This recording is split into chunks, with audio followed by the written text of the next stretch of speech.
First একটা রোগ লিখি বলি, মানে একটা আসলে পড়াশোনা তো হয়, একটু রোগ লিখি একটু আলোচনা করলে মনে থাকে ভালো, আমার কাছে মনে হয় আর কি। তো একটা অবিবাহিত স্ত্রী লোক, বয়স প্রায় 36, জ্বরেতে প্রবলেম, কমপ্লিকেশন অফ ইউট্রাস।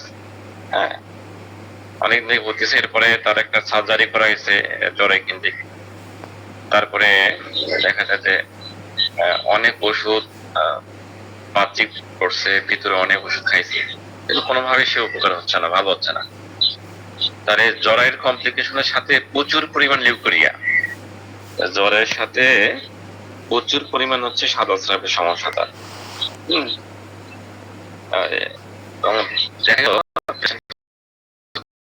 মহিলাটা খুব খিটখিটে মেজাজের, অত্যন্ত খিটখিটে মেজাজের, ইরিটেবল।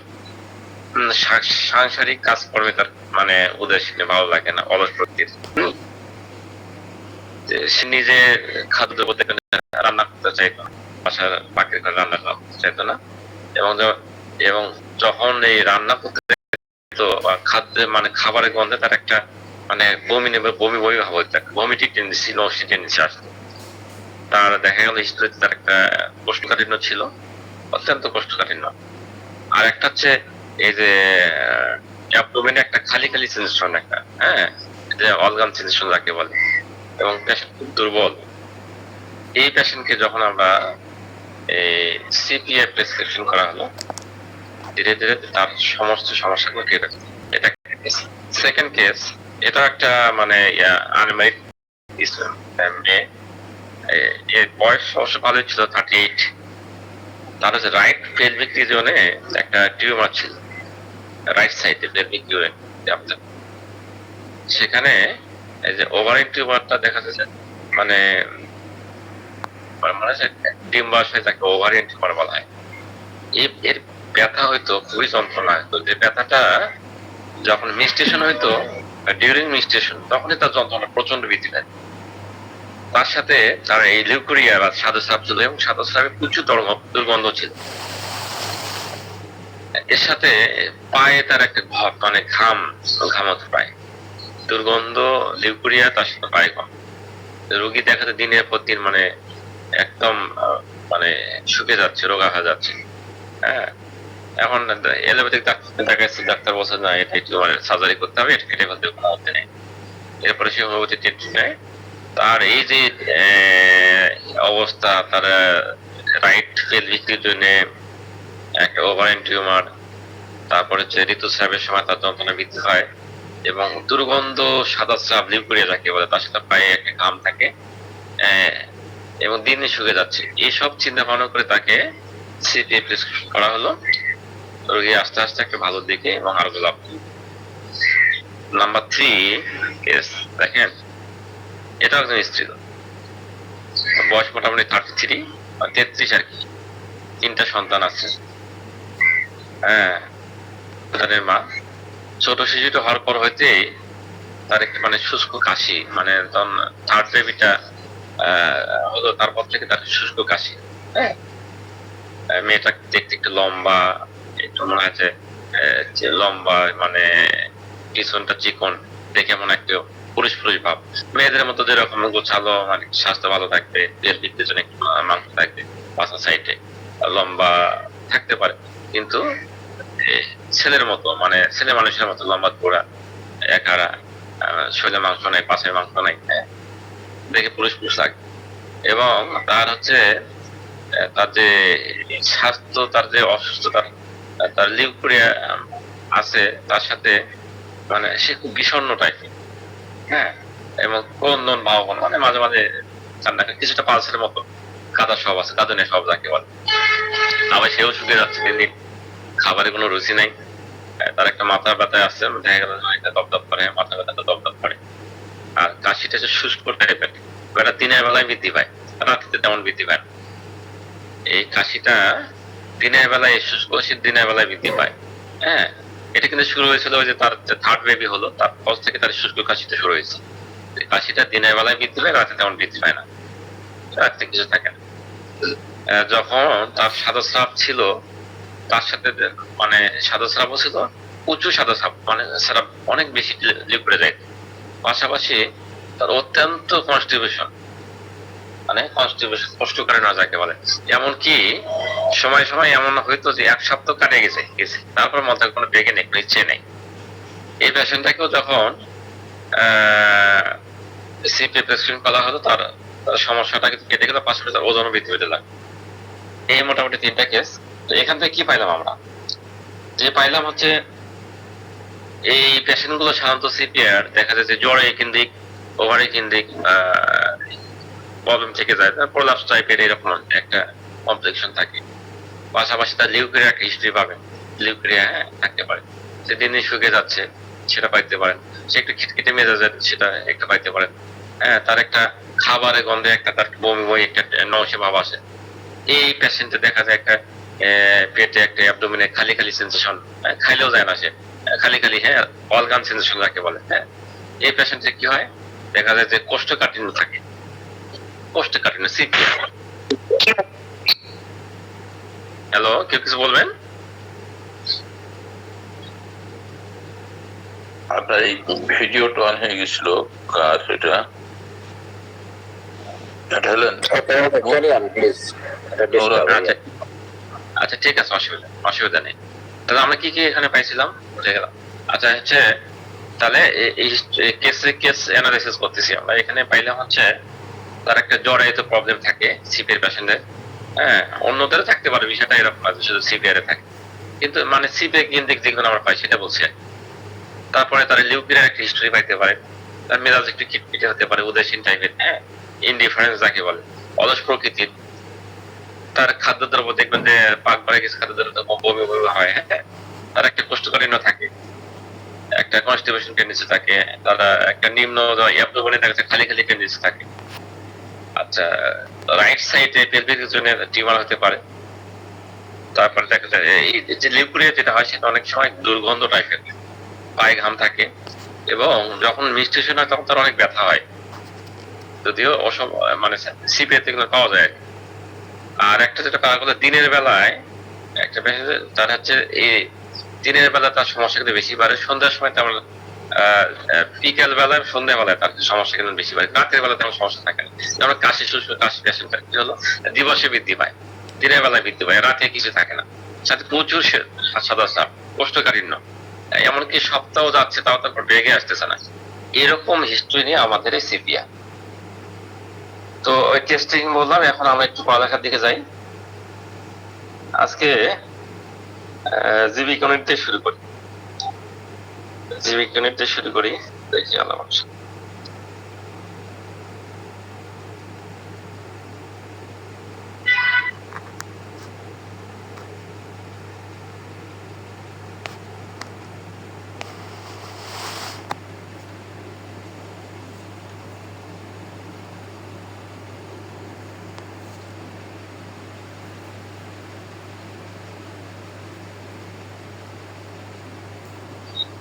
ভাই, দেখা যাচ্ছে তো সিপিআর? জি স্যার, দেখা যাচ্ছে। আচ্ছা আসেন, আমরা ভিতুল কাছের জীবিক ইউনিট পড়ছি।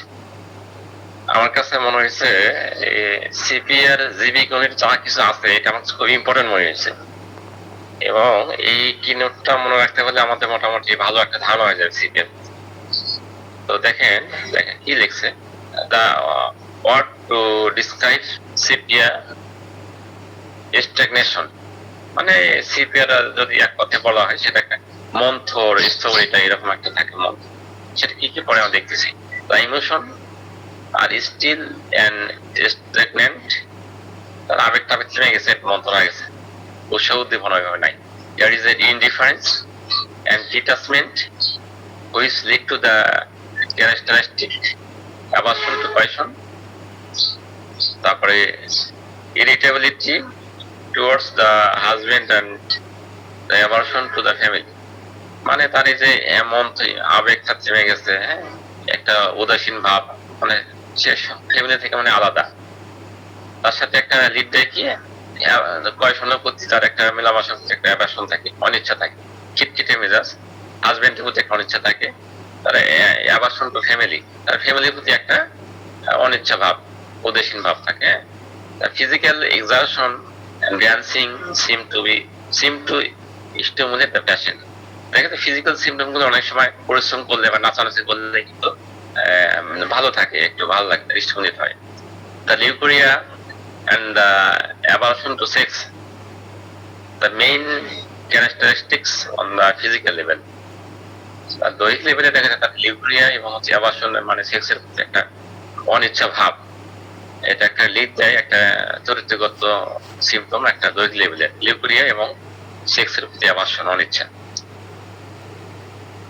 এটা তিনি হেডলাইনে একজন বলছেন। এরপর দেখেন মেইন এটা কি লিখছে যে সিপিএ কে যদি আমরা তিনটা শব্দে প্রকাশ করি, একটা হচ্ছে স্ট্যাগনেশন অফ ইমোশন, আবেগটা মানে একটা থেমে গেছে, মন্থর হয়ে গেছে। অ্যাভারশন টু কয়শন মানে এই যে মেলামেশার প্রতি কোনো ইচ্ছাই নাই। ডিটাচমেন্ট মানে ফ্যামিলি থেকে, বাচ্চা কাচ্চা থেকে, সন্তান থেকে সে একটা আলাদা আলাদা ভাব। এই মন্থরতা, উদাসীনতা, অনিচ্ছা ভাব, এইগুলো নিয়ে আমাদের সিপিএ। এরপর আসেন মেন্টালি কি বলছেন doctor Bitul Das, stillness of emotion and mind, ওই যে থেমে যাওয়া, মন্থর হয়ে যাওয়া, ডিটাচ সংসার থেকে, ফ্যামিলি থেকে। হ্যাঁ, তার বুক ভরা যে স্বপ্ন ছিল, হ্যাঁ সে আদর্শ ফ্যামিলি ইয়ে করবে, তার একটা সুন্দর সংসার হবে, তার ছেলে মেয়ে হবে। হ্যাঁ, প্রথমে কিন্তু তার সিপিএ এরিয়াতে কিন্তু প্রথমে ভালোই থাকে, যে বিয়ের পূর্বে বিবাহের পর সে একটা রঙিন স্বপ্ন দেখে, রঙিন আশার স্বপ্ন দেখে না, সে আদর্শ রমণী হবে, বিয়ের পর তার সন্তান হবে, সংসার থাকবে, স্বর্গে সুখে সে জীবন যাপন করবে। ব্যাপারটা এরকম যে স্বপ্ন দিয়ে একখানি ঘর বাঁধবো ভালোবেসে, সেটা এরকম। এটা ধীরে ধীরে তার ইয়ের দিকে যায় বিভিন্ন কারণে, সেটা আমি পরে বলবো, এখন আসেন আচ্ছা শেষ করি আগে। তারপর ইনডিফারেন্স টু লাভ ওয়ান, মানে যাকে সে ভালোবাসার কথা তার প্রতি একটা ইনডিফারেন্স ভাব, অনিচ্ছা ভাব, উদাসীন ভাব। অ্যাভারশন টু কোম্পানি, তার সঙ্গী টঙ্গী সে চায় না, একা এক থাকতে ভালো লাগে। অ্যামিলিয়েশন হোয়েন অ্যালোন, অ্যামিলিয়েশন হলে যখন তার একা থাকে তারা তখন ভালো লাগে আর কি। অ্যাভারশন টু হাজবেন্ড, ওই যে স্বামীর প্রতি একটা অ্যাভারশন থেকে অনিচ্ছা ভাব থাকে, উদাসীন ভাব থাকে। Aversion to member of family, family মেম্বারদের প্রতি উদাসীন ভাব থাকে, অনিচ্ছা ভাব থাকে, একটু গোয়িং আউট। হ্যাঁ, মানে এই যে সবকিছুতেই একটা মানে অনিচ্ছা ভাব, তার ফ্যামিলির প্রতি, মানে যাকে ভালোবাসার কথা, সংসারের প্রতি, স্বামীর প্রতি, বাচ্চাদের প্রতি একটা অনিচ্ছা ভাব। গ্রেট স্যাডনেস, তার একটা গ্রেট বিষণ্ণ ভাব থাকে। উইপিং, তার কান্নার ভাব থাকে, কাঁদনের স্বভাব। স্যাডনেস, উইফিনেস, এটা কনসোলেশনে বাড়ে। লাইফ হ্যাজ নো জয়, জীবনে কোনো আনন্দই নাই, সিপে জীবনে কোনো আনন্দই নাই, আনন্দহীন। যদি তার প্রথম দিকে স্বপ্ন সবে ছিল আনন্দ করে সংসার জীবন যাপন করবে, ফ্যামিলি করবে, হ্যাঁ, বাট এটা ধীরে ধীরে তার ল্যাপস হয়ে যায়। এরপর আসেন feels stimulation and emulation through dancing, physical exertion, fast walking, মানে যখন সে এই যে নাচানাচি করে, এক্সারসাইজ করে, অথবা এক্সারশন করে, পরিশ্রম করে, ফাস্ট ওয়াকিং করে, দ্রুত হাঁটে, তখন তার এই মনের কষ্টগুলো, তার শরীরের কষ্টগুলো, তার ফিজিক্যালি মেন্টাল কষ্টগুলো অনেকটা উপশম হয়, তার একটা ভালো লাগে। এই জায়গাটা ইম্পর্টেন্ট, কিসে তার কষ্টটা দূর হয়, কিসে তার উপশম হয়, এটা ইম্পর্টেন্ট। সো সিপিআ ড্যান্সিং এমুলেশন হবে, ভালো লাগবে। ফিজিক্যাল এক্সারশন করলে, যদি কোনো পরিশ্রম করে, তখন তার সে স্থির থাকতে পারে না, স্থির থাকলে তার চিন্তা ভাবনা, বিষণ্ণ মন, উদাসীন ভাব, টেনশন, অ্যাভারশন সব বৃদ্ধি পাবে। অ্যাজ ফাস্ট ওয়াকিং, তখন সে দ্রুত হাঁটবে, কিছুটা রাস্টাক্সের মতো, তার ভালো লাগবে। এমুলেশন হবে, কষ্টগুলো, তার কমপ্লিকেশন গুলো কমে যাবে। অ্যাঙ্গার এন্ড ইরিটেবিলিটি, রাগ এবং খিটখিটে উভয় আছে। আফটার কয়শনের পরে তার সংশোধন বেড়ে যায়। কনসোলেশনে বাড়ে, তাকে যদি সমবেদনা করে তখন বাড়ে। এক্সারশনে তার সমস্যাগুলো এখানে, এক্সারশনে, কনসোলেশনে, আফটার কয়শনে, অ্যাঙ্গার, ইরিটেবিলিটি, এই দুটো একদম বৃদ্ধি পায়। পয়েন্ট স্পোকেন, যখন সে কথা বলে তখন বৃদ্ধি পায়। স্পাইটফুল, ওই যে একটা বিদ্বেষ ভাব, ম্যালিসিয়াস, ওই বিদ্বেষ ভাব। ক্রিটিক্যাল বাদার, অনুদীপ্ত একটা ক্রিটিক্যাল স্বভাবে থাকে। Happy during thunder and lightning, যখন ঠান্ডা, যখন এই যে বজ্র আবহাওয়া এই টাইপের এবং আলো লাইটেনিং এই জাতীয় সূক্ষ্ম তাকে তো ভালো লাগে, বুদ্ধিতে থাকে সে। ফিয়ার অফ প্রভার্টি, সিপের ভিতর আমরা ফিয়ার অফ প্রভার্টি পাই। এই যে আমরা মেন্টাল কিছু সিমটম বলেন, আমরা বললাম একজন শেয়ার করেন, দেখে দেখেই বলেন, যে কোনো একজন একটু পড়ে শোনান আমাদের মেন্টাল সিমটম গুলো কি নোট থেকে। স্যার এনি কেউ, যে কেউ। Stillness of emotion and mind, detached, indifference to loved ones, aversion to company, ameliorated when alone, aversion to husband, to members or family, to going out, great sadness and weeping, কনসোলেশনে তার বৃদ্ধি পায়। Life has no joy, feels stimulation and amelioration through dancing, physical exertion, fast walking. Anger and irritability. After coercion, consolation, exertion when spoken to. যখন তার সান্ত্বনা দেয়া হয়, আচ্ছা বাংলা বলছি না, স্পাইটফুল থুতু দেয়, malicious, critical of others, happy during thunders and lightning, fear of poverty. Sir আমি একটু বলবো স্যার, এই জায়গায় কত প্রশ্ন করবো স্যার? আমার খুব ভালো লাগতেছে স্যার, এখানে বলেন। বলছে এখানে বলতে অ্যাভারশন টু হাজবেন্ড, এইটা যদি হয় তাহলে অ্যাভারশন টু ওয়াইফ হবে কিনা এই জায়গায়? মানে just হ্যাঁ, আলোচনার জন্য, আমরা সবাই আলোচনার জন্য, অ্যাভারশন টু হাজবেন্ড যদি হয় তাহলে পুরুষের ক্ষেত্রে হলে ওয়াইফ হবে কিনা? হবে স্যার, হবে স্যার। কি নোটে দেওয়া আছে স্যার, যে হলো বিপরীত সেক্সের প্রতি অনীহা বা ঘৃণা, এরকম একটা জন্ম থাকে স্যার মনের ভিতরে। দেখছেন কার মাথায় কি থাকে, দেখছেন সারাদিন ভাই কিন্তু সুন্দর করে একটা লজিক দিয়ে দিচ্ছে। আর যাদের কারো যদি প্র্যাকটিক্যাল অভিজ্ঞতা থাকে সেও শেয়ার করতে পারেন। Sure sure. যেমন আমার মাঝে মধ্যে হয়, এই এই জিনিস হয় না এমন পুরুষ নেই দুনিয়াতে। জি স্যার, ক্যারিয়ার। আচ্ছা আমরা এগোই। হ্যাঁ, আমরা মেন্টালি সিমটম গুলো দেখে নিলাম। আসলে এই মেন্টাল সিমটম আমরা এক কথায় যদি বলি, আমার কাছে মনে হয়েছে ইনডিফারেন্স আর অ্যাভারশন, উদাসীন এবং হচ্ছে যে মানে অ্যাভারশন, এই দুটা রুব্রিক্সে যদি আমরা একটু ভালো করে দেখি তাহলে কিন্তু সিভে একটা চলে আসে। এই সিভে মানে আমার কাছে মনে হয় যে ইনডিফারেন্স উদাসীন ভাব আছে, আর অ্যাভারশন ফ্যামিলি, সন্তান, হাজবেন্ড, এই মানে সবকিছু যাকে ভালোবাসা দরকার তার প্রতি অ্যাভারশন ভাব, এগুলো মিলে কিন্তু একটা সিভের একটা ইয়ে তৈরি হয় যদি আমরা অন্য সব নিব। এখন আসেন ফিজিক্যাল, আমরা কি কি পাবো সেটা দেখি। আমার কাছে খুবই ভালো লাগছে এই যে জীবিক ইউনিটের এই সিপিআর ইয়াটা ডিসকাশনটা। হ্যাঁ, আমি অনেকগুলো বই দেখছি যে সামারি গুলো এগুলোই আছে। তো এটা আমার মনে হয় জীবিক ইউনিট যদি পারেন আপনার সবাই একেবারে মুক্ত করে ফেলবেন।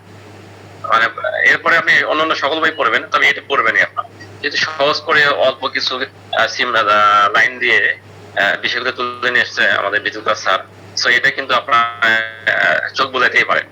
প্রতিদিন একবার করে চোখ বোলান, সমস্যা কি? প্রতিদিন আপনি 5টা করে মেডিসিন চোখ বোলান, ক্যাপচার করতে হবে, তাছাড়া হবে না, বারবার প্র্যাকটিস না করলে হবে না। আচ্ছা আসেন physical effects venous circulation and female pelvic, কোথায় এফেক্ট করে সেটা বলছে যে ভেনাস আমাদের যে সার্কুলেশন যেটা আছে, হ্যাঁ সেই জায়গাগুলো এবং পেলভিক রিজনে একটা ভালো এফেক্ট আছে, কাজ আছে। লিকুরিয়া স্পেশালি ইয়ং গার্ল, আমার কাছে সেদিন একটা পেশেন্ট আসছিল বাচ্চা, আমি মনে করতে পারছিলাম না কোথায় জানা করছে যে বাচ্চাদের ক্ষেত্রে লিকুরিয়া সিপে কাজ করে। হ্যাঁ, যদি তাকে সিমটম অনুযায়ী অন্য মেডিসিন আমি দিচ্ছি, এটা আমি পরে দিছি, কিন্তু আমি পড়ছিলাম যে লিউকোরিয়ার ক্ষেত্রে বাচ্চাদের ইয়ং গার্লদের সেক্ষেত্রে সিপে একটা ভালো মেডিসিন, আমি মনে করতে পারছিলাম না। সো আপনার খেয়াল রাখবেন লিউকোরিয়া অন্তত ইয়ং গার্লদের সিপিয়া এটা নেবেন, অন্যান্য লক্ষণ দিয়ে মিলে নেবেন, এটা মাথায় রাখবেন। লিউকোরিয়া স্পেশালি সিপিয়া, সিপিয়া মানেই কিন্তু লিউকোরিয়া একটা মাথায় রাখতে হবে। যদি লিকুইড দিবেন সিপিয়া, ব্যাপারটা এরকম না। তবে হ্যাঁ, অনেক ক্ষেত্রে সিপিয়া আমাদের চিন্তা করতে হয়, নেট্রামিও চিন্তা করতে হয়, পালসিটার চিন্তা করতে হয়, আমাদের ক্যালকেরে ফস চিন্তা করতে হয়, ক্যালকেরে কাপ চিন্তা করতে হয়, স্পেশালি সিপিয়া কে বেশি চিন্তা করতে হয় যদি আপনি সিমটম পান। তো লিউকোরিয়া সিপিয়া কে মাথায় রাখবেন। আচ্ছা, ডিমিনিশ সেক্সুয়াল ডিজায়ার, এবার শুনতে বসেন আগের কথাগুলো, সেক্সুয়াল ডিজায়ারটা কমে যায়, ইচ্ছা কিন্তু একটা ইম্পর্টেন্ট থাকে। আমরা ইচ্ছা সিমটমটাকে গুরুত্ব দিব, আর ইচ্ছা ভাইটাল ফোর্সের নিকটবর্তী থাকে। সো আমরা কিন্তু ভাইটাল ফোর্স কে ডেভেলপ করি, সো এটাকে মাথায় রাখতে হবে। তার ডিজায়ারটাকে আমরা গুরুত্ব দিব। কি কি সিমটম নিয়ে আমরা লক্ষণ মূল্যায়ন করি, এটা ভেরি ইম্পর্টেন্ট। আপনি অনেক সিমটম নিলেন, 1 পৃষ্ঠা 2 পৃষ্ঠা, সিদ্ধান্ত আসতে পারছেন। সো আপনাকে এই ধরনের সিমটম গুলো আপনাকে হেল্প করবে। ইচ্ছা অনিচ্ছা, এই যে aversion to question, aversion to desire, sexual desire, এগুলো কিন্তু আপনার মাথায় রাখতে হবে। ইচ্ছা অনিচ্ছা, ইচ্ছা ভেরি ইম্পর্টেন্ট জায়গা। ইচ্ছা, উইল, তার ইচ্ছা কি, এটা মাথায় রাখতে হবে আপনার। আচ্ছা, এরপরে pain in vagina during question, যখন মেলামেশা করে তখন ভ্যাজাইনাটা পেইন করে, ব্যথা করে, ড্রাইনেস অফ ভ্যাজাইনা। যদিও ড্রাইনেস অফ ভ্যাজাইনা আপনি নেটটা মেরে পাবেন, পালসিটাসে পাইতে পারেন, এবং সিপিয়াতে পাবেন। এবার কিন্তু ড্রাইনেস অফ ভ্যাজাইনা আছে লক্ষণ। অন্যান্য সিমটম ফিজিক্যাল জেনারেল রাজভিত্তিক দেখে আপনি চিন্তা করবেন, হিস্ট্রি নেবেন, তারপর তাকে দেখবেন। ড্রাইনেস অফ ভ্যাজাইনা, এটা কিন্তু ইম্পর্টেন্ট জায়গা। এরকম অনেক পেশেন্ট পাওয়া যায়, ড্রাইনেস অফ ভ্যাজাইনা, হ্যাঁ অনেক পেশেন্ট পাওয়া যায়। প্রোলাপস ইউটেরাস, প্রোলাপস তো আমি এখানে বলছি সিপিআর প্রোলাপস একটা ইম্পর্টেন্ট জায়গা, যে একটা এই জ্বরেতে একটা ঝামেলা থাকে, যে একটা কমপ্লেন থাকে, লিউকোরিয়া কমপ্লেন থাকে, জ্বরের কমপ্লেন থাকে, prolapse uterus, pressure and bearing down sensation, মনে হয় এটা চাপ দিচ্ছে নিচের দিকে বের হয়ে যাবে, একটা সেন্সেশন থাকে।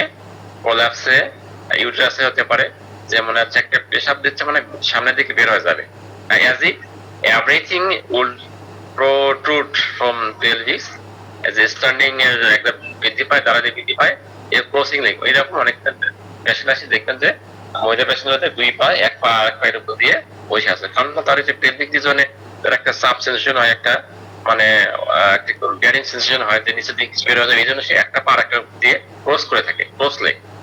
এরকম যদি কোনো মেয়ে থেকে আসে, আপনি কিন্তু বলতে হবে না, আপনি খেয়াল করতে পারবেন, পর্যবেক্ষণ করে কিন্তু আপনি হয়তো চিন্তা করতে পারবেন সিপে হতে পারে। সো সবকিছু জিজ্ঞেস করে নিতে হবে, সেটা এরকম না। আপনি রোগীকে কিভাবে দেখলেন, কিভাবে ঢুকলো, কিভাবে বসলো, কিভাবে উঠলো, কিভাবে কথা বললো, কিভাবে চোখের দিকে তাকালো, এই পর্যবেক্ষণ দিয়ে কিন্তু আপনি আপনার টেস্টিং এ অনেক কিছু লিখতে পারেন। সবকিছু জিজ্ঞেস করে লিখতে হবে, সেটা এরকম না। তো পর্যবেক্ষণ ভেরি ইম্পর্টেন্ট। হোমিওপ্যাথি কিন্তু অনেক একটা টেকনিক। আপনি অনেক পড়ালেখা করে হয়তো কোনো প্রেসক্রিপশন করতে পারছেন না, অনেকে টেকনিক দিয়েই অনেক ভালো কিছু প্রেসক্রিপশন করতে পারছে। সো এই টেকনিক গুলো পর্যবেক্ষণ শক্তিটা প্রচুর আপনাকে বাড়াইতে হবে।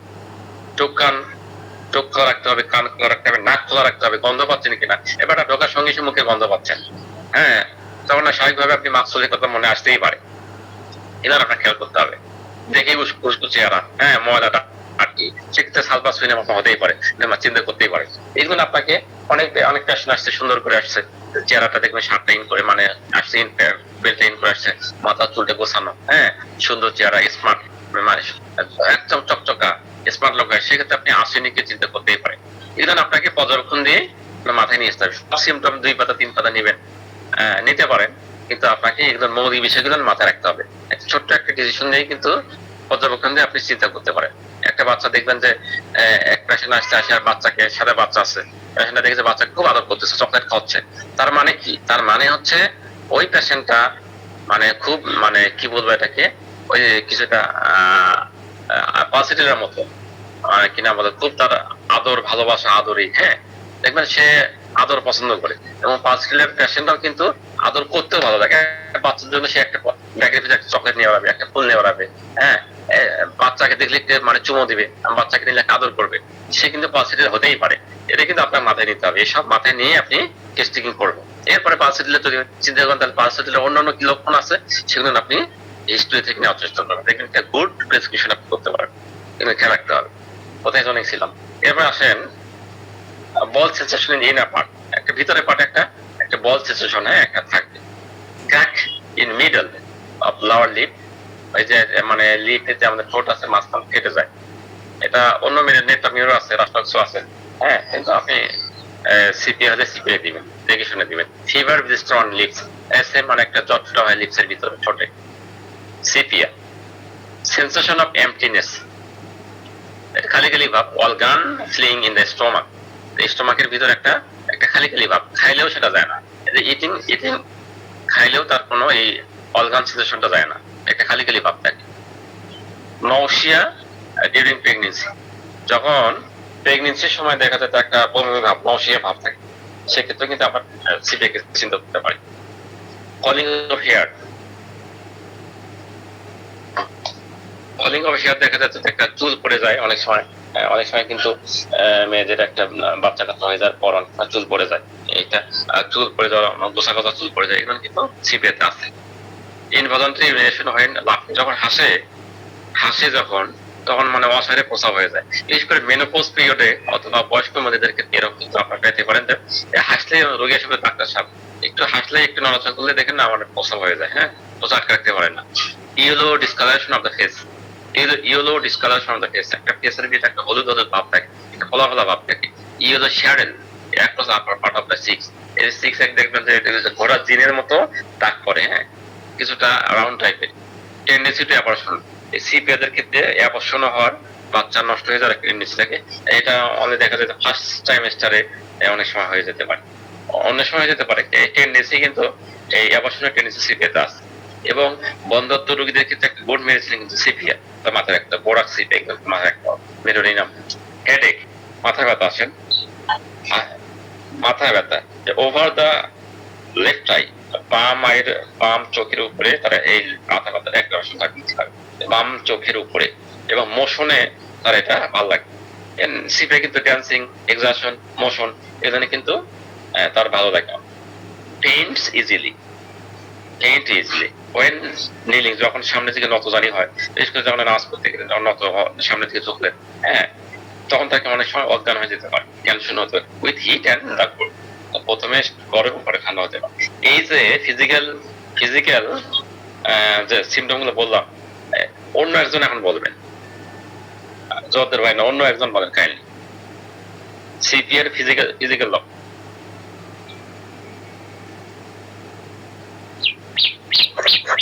স্যার আমি একটু চেষ্টা করি স্যার। জি স্যার, আরে আপনার কণ্ঠস্বর শোনার জন্য তাই বসে আছি, বলেন। না স্যার আমি তো একেবারে কিছুই পারি না স্যার। যাক, ফিজিক্যালি প্রথমে যেটা রোগীকে দেখতে একেবারে পুরুষের অভাব মতো মনে হয়, অর্থাৎ মেয়েলি ভাবটা তার ভিতরে থাকে না। তারপরে পেটটা একটু মোটা হয়, এক জায়গায় লেখা দেখলাম যে 10 মাসের অন্তঃসত্ত্বার মতো মনে হয় সিপিআর রোগীদের দেখতে। তারপরে সাধারণত মেস্তার দাগ থাকে। তারপরে হচ্ছে শীত কাতর হবে। তারপরে আপনার কি বলবো আর, পানির ভিতরে একটু কাজ করলে নাকি হাতের আঙ্গুলের আগাগুলো কুকড়ে যায়। তারপরে সিপিআর মলমূত্র, ঘর্ম এবং সকল প্রকার স্রাবে নাকি অত্যন্ত দুর্গন্ধ হয়। এই কথাই বললাম স্যার। আর আপনারা যে পর্যবেক্ষণ নিয়ে একটা কথা বলি স্যার, যে রোগী দেখলে যে আমরা পর্যবেক্ষণের মাধ্যমে অনেক সময় ওষুধ সিলেকশন করে ফেলতে পারি, অনেক অনেক স্যারই আমাদের বলেন এটা। ভাই আমি আপনাকে কিন্তু ফিজিক্যাল লক্ষণগুলো বলতে বলছি ভাই। স্যার ফিজিক্যাল হ্যাঁ, ভিতরে কি চলে আসছে স্যার? এই যে স্ক্রিনে আছে, আমাদের যে বিজ্ঞানের স্ক্রিনে আছে, এখান থেকে বলেন ইজি ল্যাঙ্গুয়েজ গুলো আছে, সমস্যা নেই। ও আপনারা এখান থেকে স্যার, আমি ভালো দেখতে পাচ্ছি না, ফোনে দেখছি তো। আচ্ছা ঠিক আছে, তাহলে অসুবিধা নেই, তাহলে আমরা এগোই, আমরা ক্লাসটা ফর্মালি আগে শেষ করি। আচ্ছা এরপর আসেন, ফর্মালি শেষ করেন, পার্সোনাল ওপিনিয়ন ক্লাস শেষে। জি ইনশাআল্লাহ ইনশাআল্লাহ। ওকে, এরপর আসেন যেটা বলতেছিলাম যে আসলে ফিজিক্যাল, আমি একটু রিভাইজ করি যে এটা একটা ভেনাস সার্কুলেশন, আর এই পেলভিক রিজন বিশেষ হরমোনাল সেকশনে কিন্তু একটা ভালো কাজ আছে। হরমোনাল, মেয়েদের যে হরমোনাল স্টেশন লিকুইড এসব কিন্তু, এবং ইনফার্টিলিটি কিন্তু ভালো লাগে। এরপরে লিকুইড স্পেশালি ইয়ং গার্ল, এটা মনে রাখতে হবে। ডিমিনিট সেক্সুয়াল ডিজায়ার, এই যে সেক্সুয়ালিটি কমে যায় এবং কোয়েশনে তার প্রণিচ্ছা মেলামেশা করতে চায় না। হ্যাঁ, এর ভেজাইনাটা একটা ডিউরিং কোয়েশনের সময় ভেজাইনাটা কি একটা মানে একটা ইয়া থাকে, মানে ব্যথা করে, ড্রাইনেস ভাব, একটা শুষ্ক ভাব, মানে যেখানে পেনিসটা মানে শান্ত ঢুকে আর কি, ওই জায়গাগুলোতে ড্রাইনেস ভাব থাকে, ভেজাইনাতে একটা ড্রাইনেস শুষ্ক থাকে এবং যা কোনো প্রচুর ব্যথা করে কোয়েশনের সময়। এটা ইম্পর্টেন্ট জায়গা। প্রলাপস ইউটেরাসের একটা মানে প্রলাপস হতে পারে, যেটা বের হয়ে যায় সামনের দিকে, চাপ চাপ ভাব থাকে, সেন্সেশন থাকে, মানে সামনের দিকে বের হয়ে যাবে। এই জন্য সে কি করে অনেক সময় ক্রস লেগ করে থাকে, একটা পা একটা দিয়ে থাকে এবং স্ট্যান্ডিং এ তার অ্যাগ্রাভেশন হয়, যখন দাঁড়ায় মনে হয় তার সামনের দিকে বের হয়ে যায়। এটা ভালো একটা জায়গা সিভিয়ার ক্ষেত্রে। হ্যাঁ, জ্বরের প্রলাপস, জ্বরের স্থানচ্যুতি তাকে বলে আর কি, মানে সামনের দিকে বের হয়ে যাবে, এটা কিন্তু হতে পারে। আর বল সিচুয়েশন থাকে ইনার পার্টে, ভিতর দিকে একটা বল সিচুয়েশন থাকে, sick crack in middle lower lip, হ্যাঁ, যা ঠোঁটের মাঝখানে মানে ইয়ে হয়ে যায়, ফেটে যায়, একটা ফিভার বিষ্ট ডটটা হতে পারে। সেন্সেশন এমপ্টিনেস অ্যাবডোমেনে স্টোমাকে দেখা যাচ্ছে একটা কি হচ্ছে, একটা খালি খালি ভাব হচ্ছে, শূন্যতা ভাব হচ্ছে। সাইবের কিন্তু হজমের ঝামেলা হয়, খাইলে কিন্তু ঝামেলা হয়, হজম করতে পারে। তারপরেও তার এইটা সমস্যাটা খাইলেও তার দেখা যাচ্ছে এই যে খাইলে তার সমাধান হচ্ছে না। খাইলে কি হয়, এটা কি স্টোমাক বৃদ্ধি পায়, খাইলে তার কমে। হ্যাঁ, খাইলে কমে, সরি, যে ওয়ালগাম সেশনটা তার খাইলে কমে আছে।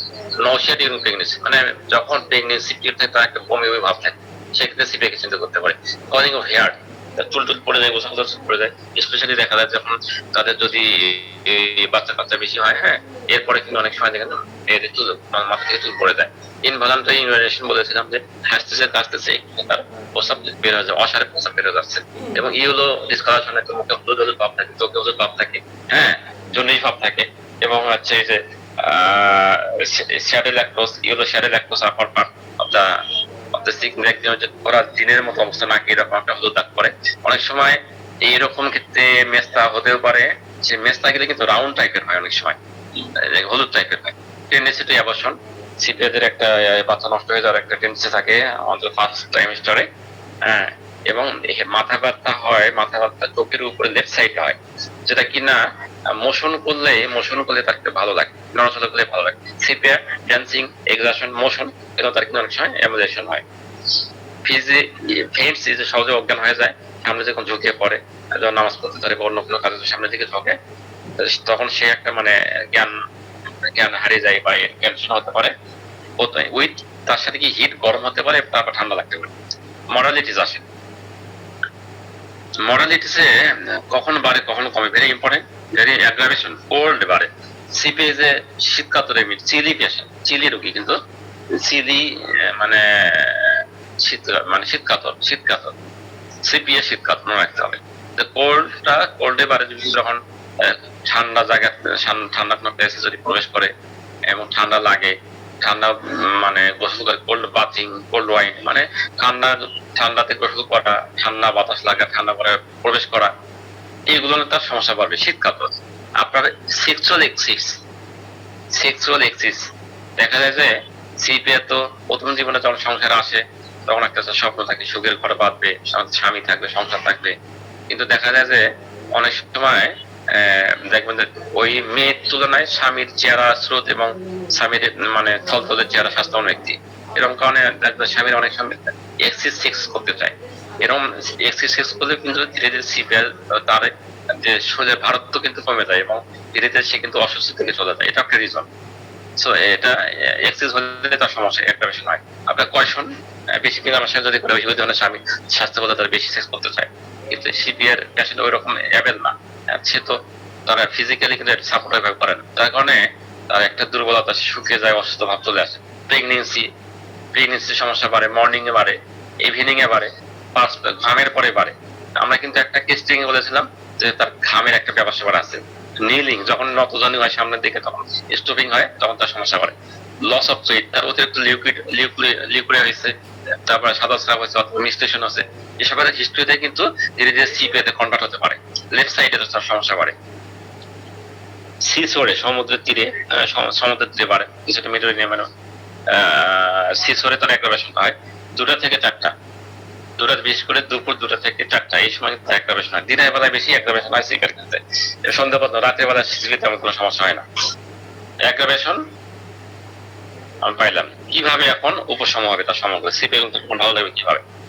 এই বলেছে ফিজিক্যালি এক্সারসাইজ, যখন সে নড়াচড়া করবে, মুভ করবে, নয় হাঁটাচলা করবে, এক্সারসাইজ করবে, তখন তার মোশনে তার অ্যাগ্রাভেশনও আছে, অ্যামোডেশনও আছে। ক্রসিং লিম্ব, যখন হচ্ছে লিম্বটা যখন ক্রস করে রাখবে, মানে হচ্ছে এই সামনে দিকে কিছু বের হয়ে যাচ্ছে জড়াই দিয়ে, হ্যাঁ, তার প্রলাপস হবে, ইউটেরাস হবে, এরকম হলে তার যখন একটা পা আর একটা দিয়ে রাখবে তখন তার ভালো লাগবে।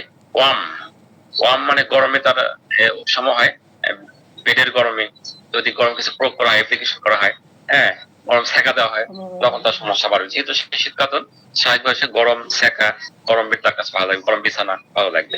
ইভিনিং এ প্রেসারে কোল্ড ড্রিঙ্কস, কোল্ড ড্রিঙ্কস তার একটা ভালো লাগে, সিপে চয়েস করে কোল্ড ড্রিঙ্কস, প্রেসারে তার একটা ভালো লাগে।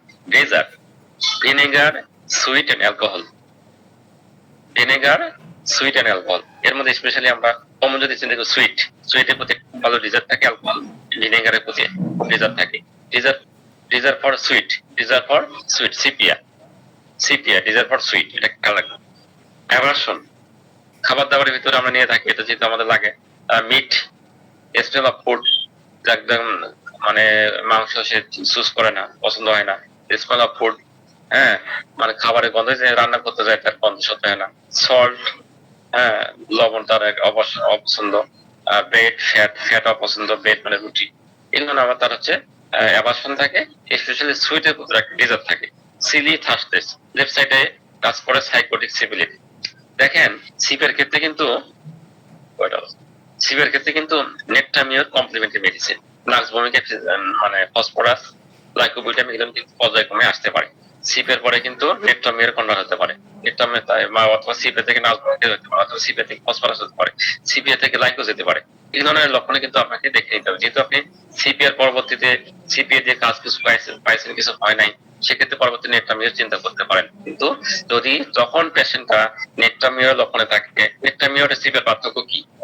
যদি নেটওয়ার্কের ভিতর কি থাকে, তার একটা লাভ ডিসঅ্যাপয়েন্টমেন্ট এরকম ভাব থাকে, ব্যর্থ হওয়ার একটা ইয়ে থাকে, শেখা খাওয়ার একটা ইতিহাস থাকে। পাশাপাশি নেটটামিয়ার হচ্ছে গরম কাত, নেটটামিয়ার হচ্ছে গরম কাত, শীত হচ্ছে শীতকাল। সো আপনি এরকম যদি লক্ষণ পান, নেটটামিয়ার টক পছন্দ, সে গরম কাতর, তারা তার একটা শেখা খাওয়া, অসম প্রেমের একটা হিস্টোরি পাবে, হ্যাঁ, গরম কাতর, টক পছন্দ, এরপর যেখানে সেখানে প্রসাব করতে পারে না, সেক্ষেত্রে আপনি নেটটামিয়ারে যেতে পারেন। এরকম সিপিএ দিয়েছেন, এখন নেটটামিয়ারকে দিন বিষয়টা এরকম। এইভাবে চিন্তা ভাবনা করে যদি আমরা নাক্সের লক্ষণ পাই নাক্সে যাব, ফসফরাসের লক্ষণ পাইলে ফসফরাস পাবো, এভাবে কমপ্লিমেন্টারি আমরা চিন্তা করব। তবে ইনিমিক্যালে মাথা রাখতে হয়, সিপিএর ক্ষেত্রে দেখা যায় যে ল্যাকেসিস পালসিটিলে কিন্তু আপনার একদম মানে খুব ইনিমিক্যাল, এটা দিয়ে আপনাকে সাবধানে দিতে হবে। একেবারে লক্ষণ যদি সদৃশ্য না হয়, সেক্ষেত্রে আপনার ল্যাকেসিস পালসিটিলে না দেওয়াই ভালো সিপিএর পর। এখন এখন আসি আমি জেনারেল, আমি এটা পোস্ট করে দিলাম, জেনারেল একটা সামারি ডিসকাশনটা নিয়ে আমি শেষ করে দেবো। আচ্ছা, সিপিয়া, এখন আসে সিপিয়া দেখতে কেমন, আমরা একটু ঘুরে আসি। সিপিয়া হচ্ছে চুল কালো, পেশির একটু দৃঢ় এবং নম্রভদ্র, কিছুটা পাসিটিলের মতো, এবং যাদের ছেলের মতো দেখতে, পাশার দিকে তাকালে মনে হয় তোর মাংস নাই, থলথলে না, একদম মানে হালকা পাতলা, হ্যাঁ, তাকে দেখে মনে হয় একটা মহিলা নাই, একটা পুরুষ। এই হচ্ছে সিপিএ। বিশেষ করে স্ত্রী লোকদের, ওমেনদের কিন্তু খুব একটা ভালো কাজ লাগে সিপিএটা, যদিও পুরুষের ক্ষেত্রে আপনি ইউজ করতে পারেন। দেখবেন গর্ভাবস্থায় যখন একটা বমি বমি ভাব হবে, হ্যাঁ, অথবা যারা মানে যে সন্তান হয়েছে তাকে বাচ্চাদেরকে মানে দুধ খাওয়াতে হচ্ছে, বাচ্চার মানে প্রসূতি অবস্থায় স্তন্যদান করতে হচ্ছে, এরকম হলে ধীরে ধীরে তারা সিপিএতে কনভার্ট করতে পারে। এরপর তার অবসন্নবাদ, হ্যাঁ, তার মূর্ছা ভাব, তার একটা ছেড়নেস ভাব চলে আসতে পারে। এরকম ক্ষেত্রে কি গর্ভাবস্থায় অথবা বাচ্চা হওয়ার পর কোনো অসুখের ক্ষেত্রে কিন্তু আমরা সিপিএ কে চিন্তা করতে পারি। এবং সিপিএ কে কিন্তু বলা হয় যে ধূপানের ওষুধ, ধূপানের ওষুধ। এটা কাপড় কাছে বা কাপড় ইস্ত্রি করে, বাসায় যদি কাপড় কাছে এবং কাপড় ইস্ত্রি করে যদি কোনো সমস্যা হয়, যদি সমস্যা বেড়ে যায়, সেক্ষেত্রে আমরা এই সিপিএ কে চিন্তা করতে পারি। আমরা রাখতে ধূপানের ওষুধ, অথবা ধূপানি মানে কি, যারা কাপড় কাচতে আগের যুগে, বর্তমানে কিন্তু কাপড় ইস্ত্রি করে, এখন তো আগে আমরা কাপড় ইস্ত্রি বাইরে করাইতে হবে, এখন কিন্তু ঘরে ঘরে কিন্তু কাপড় ইস্ত্রি করে। সেক্ষেত্রে এই কাপড় ইস্ত্রি করা বা কাপড় কাচার পরে যদি সমস্যা হয়, আমরা সিপিএ কে চিন্তা করতে পারি। অবশ্যই মেন্টাল, ফিজিক্যাল, জেনারেল আমরা চিন্তা গুলো নিব। সিপিএর ক্ষেত্রে একটা পেইনের টেন্ডেন্সি আসছে, এরকম শরীরের একটা একটা জায়গা থেকে এই ব্যথাটা এই বিশেষ কোমরে যে ব্যথাটা অনেক সময় মেনস্ট্রুয়েশনের ক্ষেত্রে হয়, ব্যথাটা পিঠ পর্যন্ত, ব্যাক পর্যন্ত ধাবিত হয়, যেটা কিনা সাবাইনের বিপরীত পিঠ, সামনে থেকে মানে পিঠের দিক থেকে আসে, সেক্ষেত্রে সেভেনের কিন্তু যদি ব্যথাতে পিঠের দিকে যায় সেক্ষেত্রে সিপিয়া। এবং বেদনা যখন শরীরে যখন একটা পেইন আসে, তো একটা শিহরণ জাগে, একটা শিরশির বা শিহরণ জাগে। এবং এই যে ব্যথাটা, মেনস্ট্রুয়েশনের ব্যথাটা দেখবেন যখন এই শীত বোধ হয়, যত ব্যথা তত শীত, সেক্ষেত্রে কিন্তু আমরা পাশে রেখে চিন্তা করতে পারি। আর সিভিয়ার ক্ষেত্রে শরীরে যে ব্যথাটা দেখবেন যে জ্বরের থেকে উপরের দিকে পিঠের দিকে ছড়িয়ে যাবে, সেভেনের ক্ষেত্রে পিঠ থেকে পেলভিসের দিকে এদিকে চলে আসবে। আর পালসিটের ক্ষেত্রে যখন শীত শীত যত ব্যথা হবে পালসিটিলার, তত শীত শীত বোধ হবে পালসিটিলার ক্ষেত্রে। সিপে কিন্তু ঠান্ডা সহ্য করতে পারে না, ঠান্ডা একটু ঠান্ডা কাঁপতে থাকে, তার শরীরে একটা জৈব যে একটা ভাইটাল হিট, জৈব তাপে একটা মানে অভাব থাকে, বিশেষ করে ক্রনিক হলে এই সমস্যাটা বেশি দেখা যায়। এবং তরুণ রোগে যদি হিট মানে জৈব তাপের অভাব থাকে বডিতে, তরুণ রোগে একট ক্ষেত্রে সেক্ষেত্রে তুমি লিড আপকে চিন্তা করবো, আর যদি ক্রনিক হয় সেক্ষেত্রে সিপেকে চিন্তা করবো। এখন আসছেন মেনস্ট্রুয়েশনের ক্ষেত্রে। মেনস্ট্রুয়েশনটা কি হয়,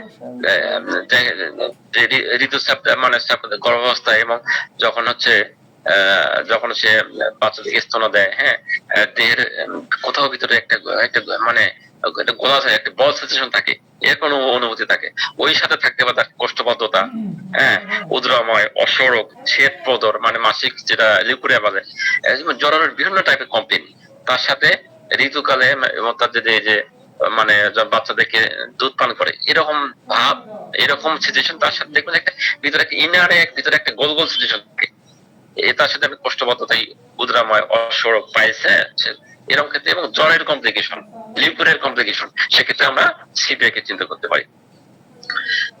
সিপিআর ক্ষেত্রে কিন্তু পানিতে ভিজলেও কিন্তু তার অনেক সময় ঠান্ডা লাগে, হ্যাঁ, যেহেতু শীতকাতর ঠান্ডা, অত্যন্ত গরম ঠান্ডা লাগে। অনেক সময় গাড়িতে চড়ছে, কোন মসজিদে ইবাদত করতে গেছে, মন্দিরে গেছে, সেক্ষেত্রে যদি ওই যে নিলিং পজিশন হয়, যদি হাঁটু গেড়ে বসে, এবং সহজে সে কিন্তু অজ্ঞান হয়ে যেতে পারে। সিপিয়া মাথা যন্ত্রণা ক্ষেত্রে আমি বলেছিলাম, মাথা যন্ত্রণা ওই সাথে কি হয়, মাথা যন্ত্রণা তো কপালের উপরে বাম সাইডে চোখের উপরে, তাই না, একটা ঠান্ডা ভাব থাকে, একটা মাথার উপরে একটা ঠান্ডা ঠান্ডা ভাব, যেটা ভেট্রেমার মতো ঠান্ডা ভাব থাকে, এবং চোখের উপরে বাম সাইডে মাথা ব্যথাটা বেশি থাকে, মাথা যন্ত্রণা বেশি। মাথার উপরে যদি উত্তাপ থাকে, মাথার খুব বেশি উত্তাপ থাকে, সেক্ষেত্রে ক্যালকেরি কাপ, গ্রাফাইটে সালফার আমরা চিন্তা করতে পারি। সিপিয়া অনেক সময় সিপে দেখা যায় একটা অবাস্তব মানে কাল্পনিক টাইপের একটা উদ্বেগ ভয় থাকে, হ্যাঁ, হ্যাঁ, একটা মুখে মাথায় একটা মানে উত্তাপের হালকা হালকা একটা মানে হট হট ফ্লাশ হতে পারে। এটা কিন্তু অনেক সময় দেখা যায় যে মানে মেনোপজ পিরিয়ডে, যখন মহিলাদের মেনোপজ বন্ধ হয়ে যায়, তখন কিন্তু এরকম হট ফ্লাশিং টেন্ডেন্সি মানে দেখা যেতে পারে। এটা সন্ধ্যাকালে বেশি পারে, সিপের ক্ষেত্রে দিনের বেলা এবং সন্ধ্যাকালে বেশি পারে, রাতের বেলায় তেমন সমস্যা থাকে না। এটা একটা কি নোট যে কখন বাড়ে, দিনের বেলা টাইম মডেল বলবো, দিনের বেলা 2টা থেকে 4টা এবং সন্ধ্যাবেলা সিপিআর বৃদ্ধি হয়, এবং বিকেল বেলা রাতের বেলা তেমন একটা সমস্যা দেখা যায়। সিপিআ অত্যন্ত বিষণ্ণ কাঁদুনে টাইপ, ওই লাইক নেটওয়ার্মিয়া, লাইক পালসিটির মতো একটা বিষণ্ণ ভাব, একটা কাদা ভাব থাকে। সে কিন্তু একা থাকতে চায়, একা থাকতে তার ভালো লাগবে, লোক সঙ্গে তার একটা বেশি লোকজন তাই সে পছন্দ করে, একা থাকা সে পছন্দ করে, বন্ধু বান্ধবদের সাথে দেখা করতে ভয়, হ্যাঁ, তার সাথে দেখবেন এরকম সমস্যা, তাদের বিষণ্ণ ভাব, কাঁদনী স্বভাব, অত্যন্ত বিষণ্ণ স্যাডনেস, এবং দেখা যাচ্ছে যে তার জ্বরের কমপ্লিকেশন ভাব থাকে, সেক্ষেত্রে কিন্তু সিপিআই চিন্তা হতে পারে। সিপিআর ক্ষেত্রে মনে রাখতেই হবে উদাসীন, ইনডিফারেন্স, গ্রেট ইনডিফারেন্স সিপিআই, নিজের পরিবারের প্রতি, কাজকর্ম সম্পর্কে, যেমন যাদের সে আগে খুব ভালোবাসতো, সে তার ভালোবাসা পাত্র যারা, তাকে সে উদাসীন ভাবে, তার প্রতি আর কোনো মোহ, মায়া, মমতা এগুলো খুব একটা বেশি থাকে না, সে লোভী, কিছুটা কৃপণ, লাইক ওয়াটেভার। সিপিয়া দেখা যাচ্ছে উদাসীন ভাব মানে অলসতা ভাব থেকে, লেজিনেস এক ভাব থেকে, সে কোনো কাজ করতে চায় না, সংসারের কাজ করতে, খেলাধুলা করতে চায় না, কিছুই করতে চায় না, চিন্তা করার যে একটা পরিশ্রম করতে যে চিন্তা হয়, সে মানে এইটুকু সে করতে চায় না। সে এক কথায় বলা যায় যে সিপিয়া ইনডিফারেন্স, লেজি, সিপিয়া মাথা যন্ত্রণা। আসলে মাথা যন্ত্রণা একটা যদি কোনো মানসিক আঘাত পায়, সেক্ষেত্রে কিন্তু আমাদের হতে পারে। অল্প স্রাব, দেখবেন যেমন ঋতুকালে অল্প স্রাব হয়েছে, তারপর মাথা যন্ত্রণা, এক্ষেত্রে আপনার সিপিআই কিন্তু হতে পারে। এবং হিস্ট্রিগ্রস্ত মহিলা যারা হঠাৎ করে হাসে, কাঁদে, হ্যাঁ, মানে আমরা গায়ে আমাদের বাতাস লাগছে, নেপ্টামিরও এটা লক্ষণটা আছে, ইগনিশিয়াতে আছে। সেরকম ক্ষেত্রে এরকম ব্যক্তিদের ক্ষেত্রে যদি হিস্ট্রিয়াগ্রস্ত ব্যক্তিদের ক্ষেত্রে যদি মাথা ব্যথা থাকে, সেক্ষেত্রে সিপিকে চিন্তা করতে হয়। মাথার ব্যথার ধরনটা কি হবে, মানে চাপ লেগে আছে, মাথাটা মানে ফেটে যাচ্ছে, নড়াচড়া বৃদ্ধি পাচ্ছে, মাথাটা সামনের দিকে যদি হালতেছে, নোয়াচ্ছে, সেক্ষেত্রে বৃদ্ধি পাচ্ছে। একটু পরিশ্রম করছে, তার একটা বেড়ে যাচ্ছে। মাথা টিপে দিলে তার খুব ভালো লাগে, টিপে দিলে অবিরত নড়াচড়া করলে তার মাথা ব্যথাটা কমে। কোন টাইপের মাথার যন্ত্রণা, বিশেষত যদি এটা যদি মেনোপজ পিরিয়ডে হয়, অথবা মেনোপজ পিরিয়ডে দেখবেন যে মাথা থেকে গোছা গোছা চুল উঠে যাচ্ছে, মাথা থেকে গোছা গোছা চুল পড়ে যাচ্ছে মেনোপজ পিরিয়ড, মানে মাসিকটা বন্ধ হওয়ার পর থেকে। অথবা যদি আপনি দেখবেন যে বাচ্চা কাচ্চা হওয়ার পর থেকে চুল পড়ে যাচ্ছে, সেক্ষেত্রে কিন্তু আপনি সিপিকে চিন্তা করতে পারেন। গোছা গোছা চুল উঠে যায় একটা সিপি এর ক্ষেত্রে, দেখা যায় যে মেনোপজ পিরিয়ডের পরে তার একটা চোখ মুখে দেখলে একটা ফলা ফলা ভাব, হলদে হলদে ভাব, একটা মানে সেদি সেদি ভাব থাকে, সিপিয়া দেখা যায় হলদে ভাব। মুখের চোখের যে সাদা অংশ থাকে চোখের ভিতরে, দেখবেন যে এক চোখের একটা দেখে সাদা সাদা লাগে, সেখানে কিন্তু হলুদ টাইপের আছে। বুকের উপরে হলদে, একটা বুকে দেখবেন বুকে হলদে হলদে সব সব সব, গালে দেখবেন একটা হলদে সব সব ব্রাউন টাইপের দাগ থাকে। নাকের উপরে ভাবে একটা ঘোড়া, অনেক ঘোড়া দিনের মতো হলদে দাগ পড়ে, সিপিয়া। সিপিয়া কিন্তু মেস্তার একটা ভালো মেডিসিন, এটা মনে রাখতে হবে। তার সাথে যদি আপনি জ্বরের কোনো ইতিহাস পান, জ্বরের কোনো কমপ্লিকেশন থাকে, এর সাথে দেখে যদি পুরুষ পুরুষ ভাব থাকে, তো চেহারা ছিল দেখে মোটা বলতে না চিকন, দেখে মনে হয় পিছন থেকে কোনো একটা মানে মহিলা না একটা পুরুষ, হালকা পাতলা চেহারা, সেক্ষেত্রে সিপিকে চিন্তা করতে পারেন। গলায় তার একটা টেন্ডেন্সি থাকে এরকম যে ল্যাকেসিসের মতো, মানে একটা কোনো বন্ধনী দিয়ে কোনো একটা বেঁধে রাখছে, 28 টুকরো রাখছে, যেটা কোনো ল্যাকেসিস আছে।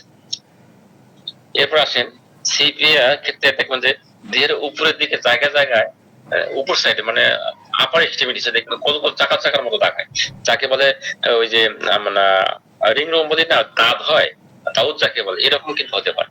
এবং এই সেটা কি উপরে আপার এক্সট্রিমিটিসে দেখা যায়, মুখে, বুকে, মাথায়, এইরকম এই জায়গাগুলো হতে পারে, গোল গোল টাইপের চাকার মতো রিং রোম হতে পারে, দাউদ হতে পারে। এটা যদি এই দাউদের টেন্ডেন্সি সারা দেহে গোল গোল দেখেন, মানে শরীরের সমস্ত জায়গা জুড়ে একটা পর একটা জুড়ে আছে, সেক্ষেত্রে কিন্তু টেলোরিয়াম কি আপনার চিন্তা করেন, টেলোরিয়াম ওই জায়গাটা একটা ভালো কাজ করে। তো এই দাউদের ক্ষেত্রে টেলোরিয়াম, সিপিয়া, বেসিলিনাম, থুজা, এগুলো কিন্তু মাথায় রাখতে হবে আপনার। যদিও লক্ষণটা আসবে সেটাই আপনি দিবেন, এটা সাধারণত যেটা বেশি আসে এটা আপনাদের একটু বলার চেষ্টা করলাম। এই যাদের সন্তান আছে, এই সন্তান হওয়ার পর মায়েদের দেখা যায় যে তলপেটটা মানে মানে নাভির নিচে যে তলপেটটা দেখবেন চলে গেছে, এটা কিন্তু একটা সিপের একটা ভালো লক্ষণ। এই সমস্যাটা যদি তলপেটটা ঝোলাঝোলা শিশুদের ক্ষেত্রে হয়, সেক্ষেত্রে সালফার একটা ভালো মেডিসিন। এরপর আসেন এপিগেস্টামে দেখা যায় পেটের উপরে যে এপিগেস্টাম আছে উপরে পেটে, সেখানে একটা খালি খালি ভাব হয়, যে কথাটা আগে বলেছিলাম, যেন কোনো কিছু নেই, মানে ফাঁকা ফাঁকা ভাব, কিছু খেলে এইভাবে উপশম হয়। এক জায়গায় দেখলাম উপশম হয়, এক জায়গায় দেখলাম উপশম হয়। তো এই উপশম হয় এটা চেলিডোনিয়ামে মিরিক্স ফসফরাসে আছে, একটু দেখে নিতে হবে। ফসফরাস চেলিডোনিয়াম কি সময় গরম গরম খাবার, গরম গরম দুধ পছন্দ করে, রাখতে হবে। সিভের ক্ষেত্রে এই যে মুখে গন্ধ হলে যদি আমরা শুধু মাক্স চিন্তা করবো, সেটা এরকম না, আরো অনেক মেডিসিন আছে। এই সিভেরও মুখে দুর্গন্ধ আছে। ঋতুস্রাব যখন শুরু হয় মাসিকটা, তখন এই যে ঋতুস্রাব শুরু হলে দুর্গন্ধটা থাকে না, কিন্তু থেমে গেলে ঋতুস্রাব নাই, তখন তার মুখে দুর্গন্ধ হয়। নিচের ঠোঁটটা ফলে নিচের ঠোঁটটা ক্র্যাকিং হয়, ফেটে যায়, মাঝখানটা ফেটে যায়, যেটা নেকটামিও রাষ্ট্রক্স পাবে। কোষ্ঠবদ্ধতা সিভের একটা ভালো লক্ষণ হচ্ছে কোষ্ঠবদ্ধতা। সিভের অন্যান্য লক্ষণ মিলাতে গেলে আমরা কোষ্ঠবদ্ধতাকে জিজ্ঞেস করতে হয়। কোষ্ঠবদ্ধতা কিরকম, যে মলটা, যে স্টুলটা শক্ত, গিট গিট, গোল গোল, বলের মতো, পরিমাণে অল্প হয়, মলত্যাগে কষ্ট হয়, মলত্যাগের সময়ও পরে কি হয়, অনেকক্ষণ যাবত রেকটামে ব্যথা হয়, কিছুটা নাইট্রিক অ্যাসিড সালফারের মতো রেকটামে মলদ্বারে অনেক ব্যথা করে। মলদ্বার যেমন একটা ভালো একটা বল আটকে আছে, একটা ভারী ভারী বল, একটা বল, একটা সেন্সেশন থাকে, একটা আটকে আছে। মলত্যাগ হলেও এই অনুভূতিটা তার চায় না। সিপিয়া সিপের ক্ষেত্রে প্রস্রাবের ব্যাপারটা একটু দেখে নিতে হয়। প্রস্রাবটা একটু লালচে টাইপের, কাদা মাটির মতো তলানি পড়ে, যেন মানে আগুনে পড়ে গেছে, লালচে টাইপের। লালচে কিন্তু আমাদের লাইকে গুটিয়েও লাল তলানি পড়ে, সিপে তো পড়ে। ওই সাথে তলানি মুখ যে যেমন মানে দেখা যাচ্ছে প্রস্রাবে একটা গন্ধ থাকে, প্রস্রাবে গন্ধ থাকে, এত গন্ধ ছাড়ে যে সাথে সাথে মানে ঘর থেকে প্রস্রাব বার করে ফেলতে হয়, মানে মানে ধুয়ে ফেলতে হয়, মানে এত প্রস্রাবে দুর্গন্ধ থাকে। কিছুক্ষণ পর দেখবেন যে একটু পর পরে গন্ধ ছাড়ে, কিন্তু সেটা হচ্ছে ইন্ডিয়ামে, কিন্তু বাট প্রস্রাব করার পর দুর্গন্ধ ছাড়া সিপের একটা কিন্তু ভালো জায়গা। এবং অনেক বাচ্চারা দেখা যাচ্ছে বিছানায় প্রস্রাব করে, এটা যদি ফার্স্ট স্লিপে হয়, ঘুমিয়ে পড়া মাত্রই বিছানায় প্রস্রাব করে, সেক্ষেত্রে কিন্তু মানে ক্রিওজোট একটা মেডিসিন এবং সিপে একটা কিন্তু ভালো মেডিসিন। যদি প্রথম ঘুমিয়ে হয়, প্রথম ঘুমিয়ে সেক্ষেত্রে আমরা সিপে কে চিন্তা করবো, সিপে কে অন্যান্য লক্ষণ নিয়ে। সিপের ক্ষেত্রে মেয়োস্রাবের একটা ব্যাপার যাকে আমরা গ্লিপ বলি, কোনো যন্ত্রণা থাকে না এবং সেটা টাইপটা কিছু হলদে মতো, কাপড়টা নষ্ট হয়ে যায় এবং যে প্রস্রাবের যে মানে দাঁতটা আছে যেদিকে প্রস্রাব ওই জায়গাটা জুড়ে যায়, কিছুতেই সারতে চায় না, যেটা কিনা বহুদিন যাবত চলতে থাকে। এরকম ক্ষেত্রে আমরা এই গ্লিটে সিপে কে চিন্তা করতে পারি। সিপের ক্ষেত্রে যে ভ্যাজাইনের উপরের দিকে একটা তীব্র সুস্ফুরানো ব্যথা থাকে, যে এই ব্যথাটা জরায়ু হতে নাভি পর্যন্ত ছুটে যায়, ব্যথাটা মনে হয় যে কিছু একটা বিচ্ছে, কোনো কিছু স্টিচিং করছে, এরকম একটা পেইন থাকে। সিপের ক্ষেত্রে আমরা বলেছিলাম যে জরায়ু মানে এবং জনিপথ ভেজাইনা ইউটারাস এই জায়গা থেকে কিছু একটা বেরিয়ে আসতেছে, পেলভিস রিজন থেকে কিছু একটা ঠেলে বেরিয়ে আসতেছে, এরকম একটা ওরিয়ে থাকে। এই জন্য তাকে একটা পার উপর একটা পা দিয়ে তাকে চাপ দিয়ে চেপে বসতে হয়। সেই সাথে যদি কষ্ট কাটানো দেখা যায় সেক্ষেত্রে কিন্তু কষ্ট কাটানো, সেক্ষেত্রে যদি শ্বাসকষ্ট একটা অ্যাজমাটিনিস পান, সেক্ষেত্রে কিন্তু অন্যান্য মেডিসিনের সাথেও সিপিএ কে চিন্তা করতে হবে। ইরেগুলার মেনস্ট্রুয়েশন নিয়মিত সময় আগে হয়ে যায়, দেরি করে, অনেক সময় দেরি হয়, অনেক সময় অল্প হয়, প্রচুর পরিমাণে হয়, ঋতুস্রাব অতিরিক্ত হয়। হ্যাঁ, এই বিশেষ করে দেখা যায় যে অনিয়মিত, এই টাইপের অনিয়মিত আগে হচ্ছে পরে হচ্ছে, তার সাথে সিপের অন্যান্য লক্ষণ মানে পেলভিক রিজনের সমস্যা, জ্বর ইউটেরাইনের সমস্যাতে ইরিটেবল, সে হচ্ছে ইনডিফারেন্স, অ্যাভারশন থাকে, এরকম ক্ষেত্রে কিন্তু আমরা এই অনিয়মিত মেনস্ট্রুয়েশনের ক্ষেত্রে সিপিএ কে চিন্তা করতে পারি। এখন দেখেন প্রেগনেন্সি পিরিয়ডে অসুস্থ কিন্তু আমরা সিপিএ কে আমাদের চিন্তা করতে হয়। যখন প্রেগনেন্সি থাকে তখন বিভিন্ন টাইপের কমপ্লিকেশন নিয়ে আসলে আমাদের কাছে, যেমন খাবার খেলে তার সমস্যা হয়, খাবার হজম করতে পারে না, অনেক কিছু চিন্তা করলে সমস্যা বেড়ে যায়, রান্নাঘরে এসে বমি বমি ভাব আসে, সেক্ষেত্রে কিন্তু আমরা কলসিকাম আর্সেনিকের সাথে আমরা সিপিএ কে চিন্তা করতে পারি। যদি গর্ভাবস্থায় এরকম বমি বমি ভাব থাকে, তার খাবার সহ্য করতে পারছে না, কোনো কিছু চিন্তা করলে সমস্যা বাড়ছে, রান্নার খাবার গন্ধ লাগতেছে, বমি বমি লাগতেছে, সেক্ষেত্রে আমরা এই প্রেগনেন্সি পিরিয়ডে কিন্তু আমরা সিপিএ কে চিন্তা করতে পারি। শ্বাসকষ্ট, অ্যাজমা,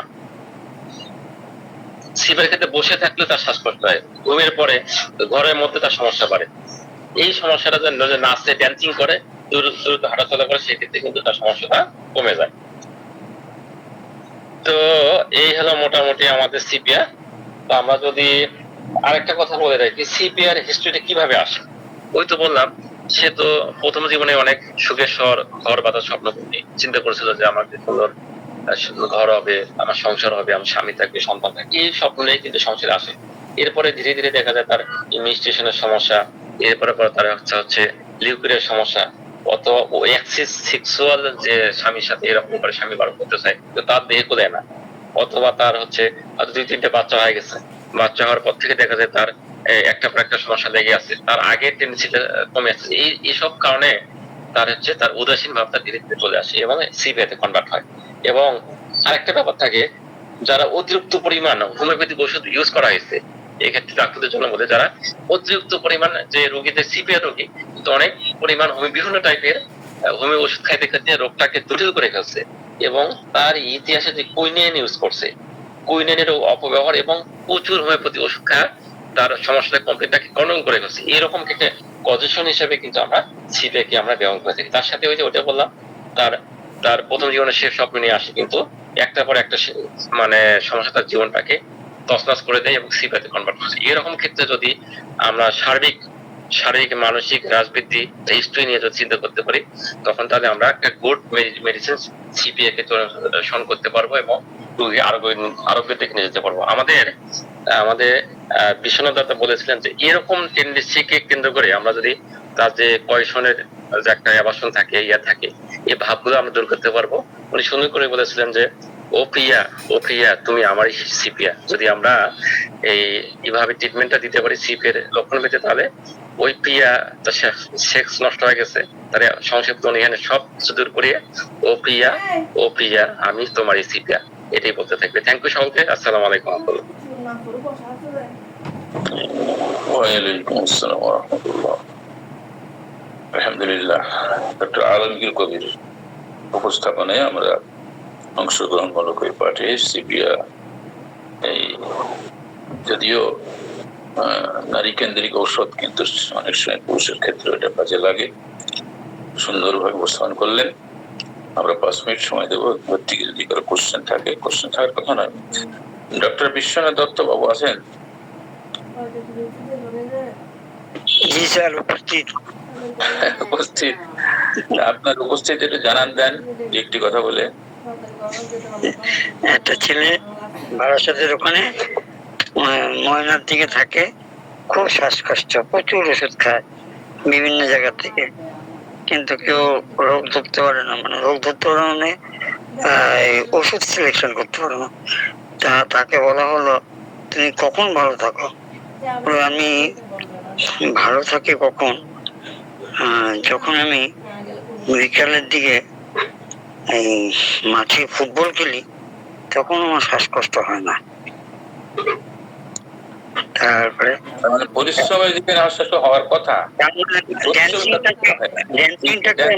দিকে নিয়ে গেলাম, ড্যান্সিং এর লেখা আছে না যে ড্যান্সিং এ পরিশ্রমে শ্বাসকষ্ট থাকে না, এটা ফুটবল তো ড্যান্সিং এর মতনই।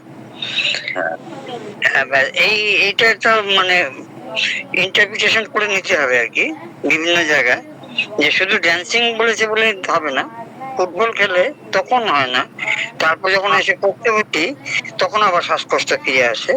তা ওই সিপিআর লক্ষণ দেখিয়ে দিল, সিপিআতে ভালো হয়ে গেল। ফুটবল খেলা জি জি জি, শারীরিক কসরত, মানে ওইটাকে ড্যান্সিং ইন্টারপ্রিটেশন করে নিলাম। হ্যাঁ হ্যাঁ হ্যাঁ। বিভিন্ন বিভিন্ন জায়গায় এই মডালিটি এই টাইমিং আমাদের বিলকিস ম্যাডাম শেখাচ্ছিল না, যে টাইম, তারপরে ওইগুলো ঘাম, বিভিন্ন জায়গার এইসব ওই ছোটখাটো গুলো কিন্তু আপনাকে মেডিসিন চেনানোর জায়গা করে দেয়। যেমন একজন সোরিয়াসিস রোগী, বুঝলেন? তো এটা হচ্ছে আমার পেশ না, শাশ্বতী আমাদের সাথে যে বসেন একজন চ্যারিটেবলে, শাশ্বতী, তা উনি খুব ভালো ডাক্তার। তা উনি কালীঘাটে গেছিলেন মানে পুজো দিতে। তা তখন একটা ভদ্রলোক হাঁটতে পারে না, এত বাতির ব্যথা। তার কলকাতা শহরে নাকি 4টে কাপড়ের দোকান ছিল, সব আস্তে আস্তে বিক্রি করেছে। মানে কিছুতেই সে ইয়ে করতে পারে না, মানে সে মানে অটো ইমিউন ডিজিজ হয়ে গেছে। অটো ইমিউন ডিজিজ তো সারে না, তা অ্যালোপ্যাথি হোমিওপ্যাথি সব করেছে। তা এখন ভদ্রলোক যার সাথে গেছে, হঠাৎ করে তার পরিচিত একজন ইনি ডাক্তারবাবু খুব ভালো, এনআইসি বসতেন আগে, তা ওনাকে দেখাতে পারেন। যা হোক, ওনার ঠিকানা দিল, কার্ড দিয়ে দিল। তা উনি ওনার হচ্ছে চেম্বার হচ্ছে বাড়ি হচ্ছে গড়িয়ার বোড়াল বলে একটা জায়গা আছে গড়িয়ার দিকে, ওখানে। তাই গেল, কিন্তু মোডালিটি বলছে যে কখন বেশি হয়, রাত্রির একটার সময়, রাত্রে টাইমিংটা দেখলেন। তা উনি দেখে ওষুধ দিলেন। আস্তে আস্তে আস্তে আস্তে ভদ্রলোক ভালো হলেন, এবং ভদ্রলোক নিজে হেঁটে ওনার বাড়িতে গেছেন। এই যে ব্যাপারটা, আমি বললাম দিদি কি দিলেন? বলে টাইমিং থেকে দিলাম, আর্সেনিক দিয়েছে। দেখেন, এত ওষুধ খেলো, এত মানে তার 4টে দোকানই নষ্ট হয়ে গেল। তাকে টাইমিং থেকে ধীরে ধীরে ধীরে ধীরে উনি ওই 50 মিলিসিমাল দিয়েছে, আবার সেন্টিসিমাল দিয়েছেন। তারপরে বিভিন্ন সময় বিভিন্ন ওষুধ দিয়েছেন। টাইমিং একটা আছে, তারপর বিভিন্ন সময় ইন্টারপ্রিটেশন করে নিতে হয়। যে ওখানে লেখা আছে মোডালিটিতে যে সিপিআর ড্যান্সিং এ ভালো থাকে, শ্বাসকষ্ট। তো ফুটবল তো ড্যান্সিং এর মতো, দেখেন কিরকম ভাবে সেরে যায়। তারপরে আমার প্রথম জীবনে যখন কিছু বুঝতাম না, মানে একজনের খুব একজিমা ছিল, বিভিন্ন রকম ওষুধ খেতেন। তা ওই পায়ের অ্যাঙ্কেলের দিকে, উপর দিকে ওই একজিমাটা শুষ্ক, ওই ইয়ে করলে পরে মানে ইয়ে করে আঁশ ওঠে, ওই ঝুরঝুর করে। তা বিভিন্ন রকম আর অ্যালোপ্যাথিক ওষুধ খেয়েছিল, ওই কুইনাইন এসে। যাই হোক, আমি সিপিআর 30 দিয়েছিলাম। তখন অত মানে ব্যাখ্যা করতে পারতাম না, ওই এলেন স্কিনার ট্রেন থেকে বিভিন্ন বই টই থেকে দিতাম। ওই আমি অবাক হয়ে গেলাম, এর পরের সপ্তাহে এসে বলছে অনেক কমে গেছে এই সিপিআর একটা স্কিন ডিজিজের উপরে যে লক্ষণটা আছে। আর সিপিআর একটা দারুণ মেয়েদের একটা দারুণ একটা কথা আলমগীর স্যার বলেছেন, এটা একটা দারুণ ব্যাপার। ওই সিপিআর যে ব্যথাটা, অনেক সময় আমরা ডিসমেনোরিয়াল ব্যথা আসে বিভিন্ন রকম, ওই ব্যথাটা পেলভিস থেকে ব্যাকওয়ার্ডের দিকে চলে যায়। এই লক্ষণটা থাকলে তাহলে একেবারে টরে টক্কা বলতো না আগে ভানু বন্দ্যোপাধ্যায়, টরে টক্কা। হ্যাঁ সেটাই ভানু বন্দ্যোপাধ্যায়ের। আরে তোরে তো টরে টক্কা দিয়ে চিনতে পেরেছি রে। তাই এই আর কি। আর উপর থেকে এই স্যালাইনার কথা বললেন, আবার আড়াআড়ি ভাবে গেলে পরে সিনিসি ফুগা, বিভিন্ন ব্যথার ওইগুলো দেখে ওষুধের ভালো সিলেকশন করা যায়। সিপিআর আমাদের কিন্তু ভালো করে ওই গলার মধ্যে বল লাইক সেন্সেশন, মানে স্টেসিস বলে না স্টেসিস। আর আরেকটা সিপিআর হচ্ছে মুখের মধ্যে ওই বিভিন্ন মেনোপসের সময় যে বাদামি বর্ণের দাগ গুলো আছে, তা অনেকে যে আপনার এই বাদামি বর্ণের দাগ এগুলো সারে না। মানে হ্যাঁ কত প্রথম তো সত্য, প্রথম তো আমি যে কি দেন মলম দিই, কি মলম বলে ভেটনামেট সি, আমাদের এখানে নাম আর কি, আপনাদের ওখানে কি নাম জানি না। হ্যাঁ ভেটনামেট সি, যে কি বলেছে আপনাকে দিতে, বলে কেন পাশের বাড়িতে দেয় মানে কটা দিয়েছেন, অনেকগুলো যে আপনার তো চামড়া নরম করে দেবে। তো ভিয়েতনামের সির ওই ডাক টুটে বলে একটা বই আছে, বা সিমস নিমস, ওই অ্যালোপ্যাথিকের একটা মানে লিটারেচারের একটা বই থাকে, মোটা বই, ওটা ফ্রিতে দেয় বা বইয়ের দোকানে কিনতে পাওয়া যায়। কোন কোন কোন ওষুধে কি রকম সাইড এফেক্ট, কখন কাকে কখন ব্যবহার করতে হয়, ডোজ দাম এইসব লেখা থাকে। তা আমি চাই আপনি তো করেননি, এইসব দেবেন না। পাশে বাড়ি দিয়েছে বলে আপনার তো স্কিন তো নষ্ট হয়ে গেছে, পাতলা হয়ে যাবে। তারপরে ওষুধ খান হোমিওপ্যাথি, ওষুধে খেলে লক্ষণ বুঝে ওষুধ দেবে। আরো কিছু কিছু কথাবার্তা শুনতে হবে আপনার। যাও ওখানে শুনে টুনে নিয়ে তাকে আমি সিপিআর দিলাম, কি সুন্দর ভাবে 1 মাসও বেশি একটা সময় লাগেনি, আস্তে আস্তে। আর আমি যে একদম দেবেন না, কোনো মলম টলম দেবেন না, যদি দেন আমাদের হোমিওপ্যাথিকে ভেজলিন বা নারকেল তেল, পিওর নারকেল তেল, অথবা আপনার কি বলে ওটার নাম, অলিভ অয়েল, এইসব অলিভ অয়েল এইসব দেবেন। আর যদি খুব ইয়ে হয়, অসুবিধা হয়, একটু ক্যালেন্ডুলা ভালো, মানে আমাদের হেপকোট যে ক্যালেন্ডুলাটা খুব ভালো, ওইটা অন্যান্য ক্যালেন্ডুলার মধ্যে দেখবেন লেখা আছে লেলুলিন টাইপের, বুঝলেন। আর হেপকোর ক্যালেন্ডুলার মধ্যে লেখা আছে ওয়াক্স, WAX, ওয়াক্স বীজ, BEES, মানে মোমের এটা ওয়াক্স বীজ। তা আমি দেখেছি বিভিন্ন ক্যালেন্ডুলার মধ্যে যে অ্যান্টিসেপটিক কেটে গেলে পরে লাগানো হয়। তা আমি দেখেছি একজনের এরকম চামড়ার মধ্যে মানে কি বলে বলি রেখা হয়ে গেছে, মানে বয়স হলে হয়তো চামড়া ঝুলে যায়, তা সেখানে একটা কোনো আঘাত লেগেছিল বা কেটে গেছিল, সেখানে সে দিচ্ছে। তা কেটে যাওয়ার পরে, এটা আজকের থেকে অনেক বছর আগে, 20 বছর আগের ঘটনা বলছি, তা দেখি চামড়ার এটাই পাল্টে গেছে, ওর ইলাস্টিসিটিটাই পাল্টে গেছে, মানে সুন্দর হয়ে আছে ইয়ং ওই জায়গাটার মধ্যে। তা হচ্ছে বা এটা তো তাহলে ওর ইলাস্টিসিটিটা এ করে। তা এখন ব্যাপার হচ্ছে আমি ওইটাকে ইন্টারপ্রিটেশন হিসেবে, তাহলে অ্যান্টি এজিং ক্রিম। তা আপনার বয়স হয়ে গেছে বা আমার বয়স হয়ে গেছে 70 বছর বা 60 বছর, আমাদের একটু চামড়া, মুখের চামড়া, কপালের উপরে ভাঁজ বা চোখের পাশে রিঙ্কেল বিভিন্ন তো হবেই। তা সেখানে যদি আমি ক্যালেন্ডুলা, এটা একটা আমার আবিষ্কার বলতে পারেন। মানে আবিষ্কার তো আগেই হয়েছে, আমার এটা অবজারভেশন, অত আবিষ্কার করতে পারবো না। অবজারভেশনে দেখা গেল যে আমরাও কিন্তু অ্যান্টি এজিং হয়ে থাকতে পারি যদি আমরা ওইটা হাতের মধ্যে নিয়ে ভালো করে ঘষে ওটাকে হালকা করে ওই মুখের মধ্যে যদি আমরা নিচের থেকে উপরের দিকে করে দিতে পারি। যদি আমার এখানে কোনো বয়স্ক ভদ্রমহিলা থাকে, তারা যদি এটা মাখে, ওই 400 টাকা 500 টাকা বিদেশি ওষুধ অ্যান্টি এজিং ক্রিম না করে আমাদের এখানে 19 টাকা, এখন বোধ হয় 38 টাকা না 39 টাকা করেছে, না 42 টাকা করেছে হেপকোর। বা হেপকোর না হোক, অন্যান্য যদি গরমকালে আমরা যদি চিটচিটে ভাব না দিতে পারি, আমরা জেল ব্যবহার করতে পারি, ক্যালেন্ডুলা জেল। তাহলে অত দামি ক্রিম না কিনেও সস্তার আমরা কিন্তু অ্যান্টি এজিং ক্রিম ব্যবহার করতে পারি, এবং সেপিয়ার মতন ওই কালো ওই যে বাদামি বর্ণের যে দাগ, তাকে সেপিয়া দিয়ে তার স্কিনটাকে এত সুন্দর করে দিতে পারি যে মানে তাকে আগে ছবি তুলে রাখতে হবে। এখন তো মোবাইলে, অ্যান্ড্রয়েড মোবাইলের, আর 1 মাস পরে ছবি তুলতে হবে।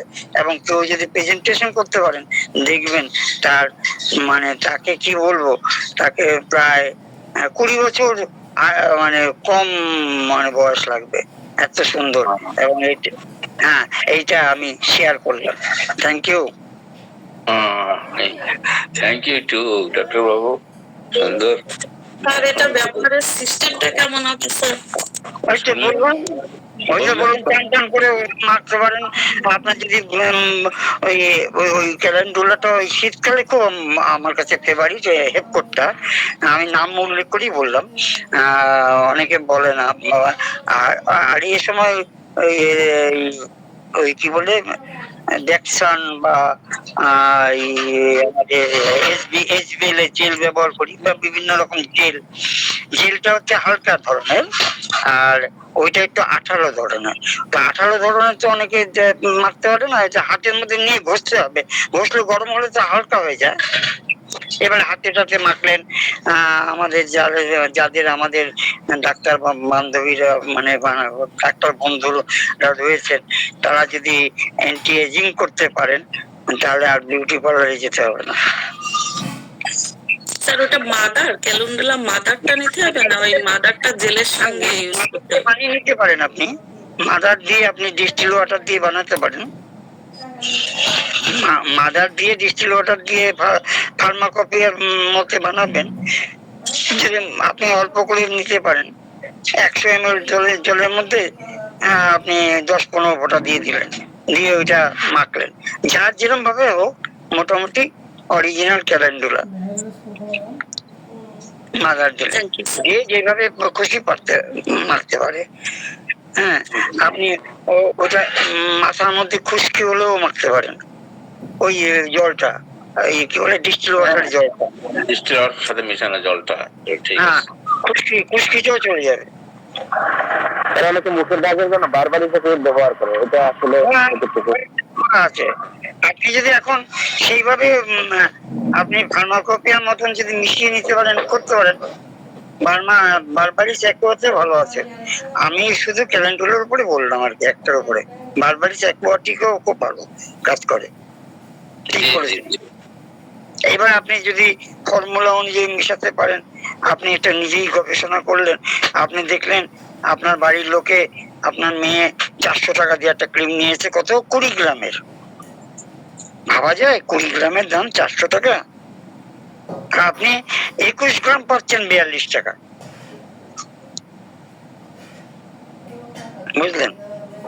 তাহলে স্যার ওটা কি ক্রিম আকারে, মানে ওই এটা মাদারটা না ক্রিমটা? লম্বা বড়লিনের মতন এই টিউব।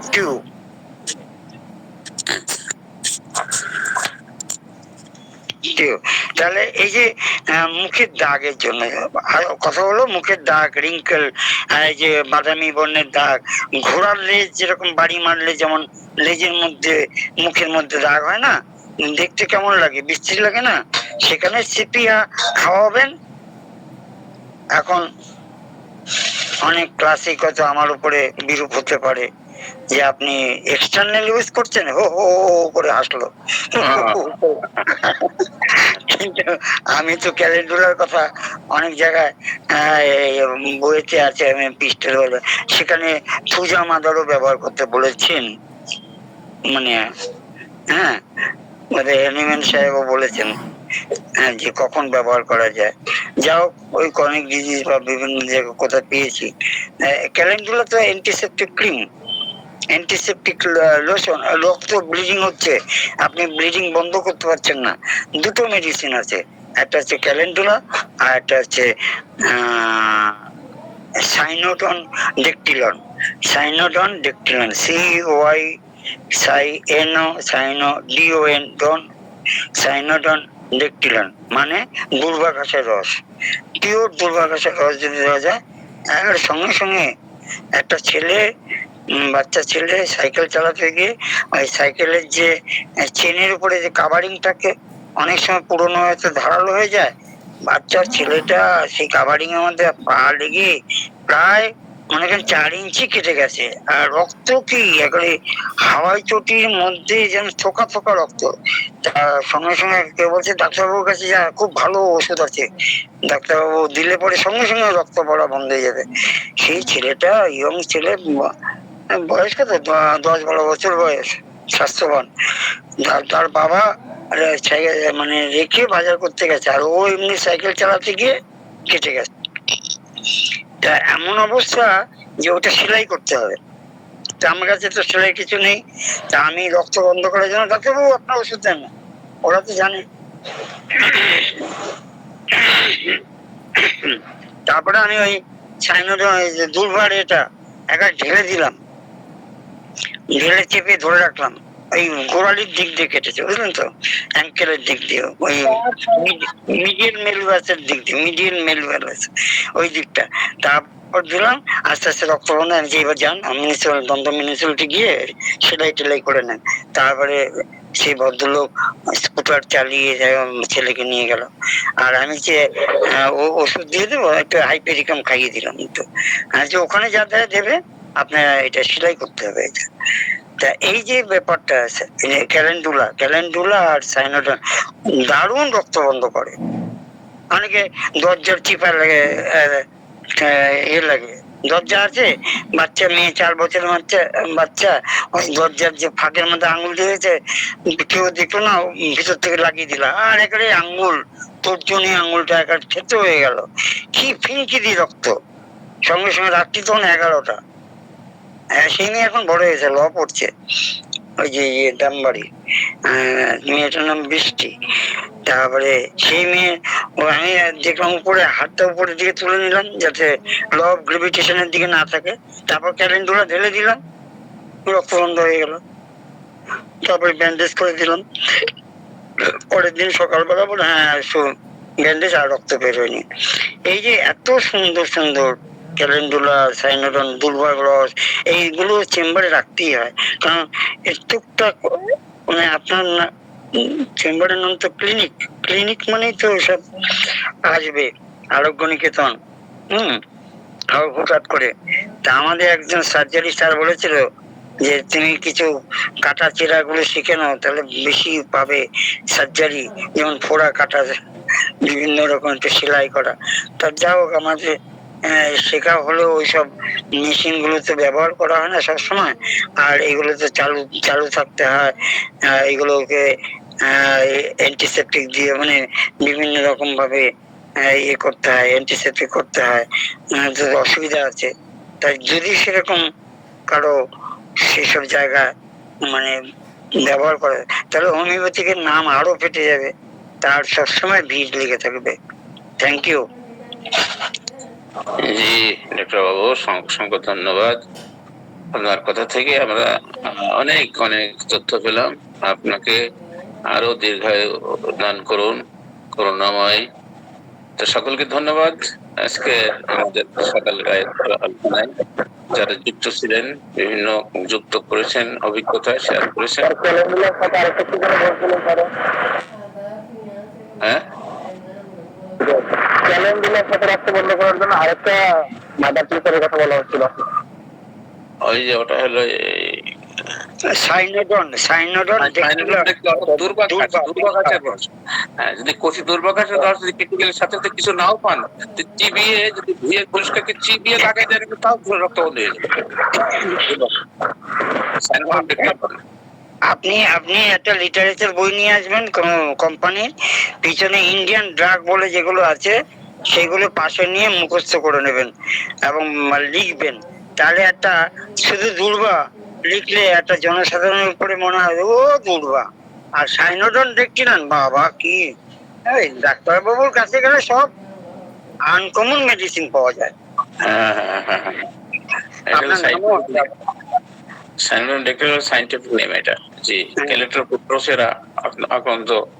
সবসময় পাশে পাশে নামগুলো লিখে রাখবেন।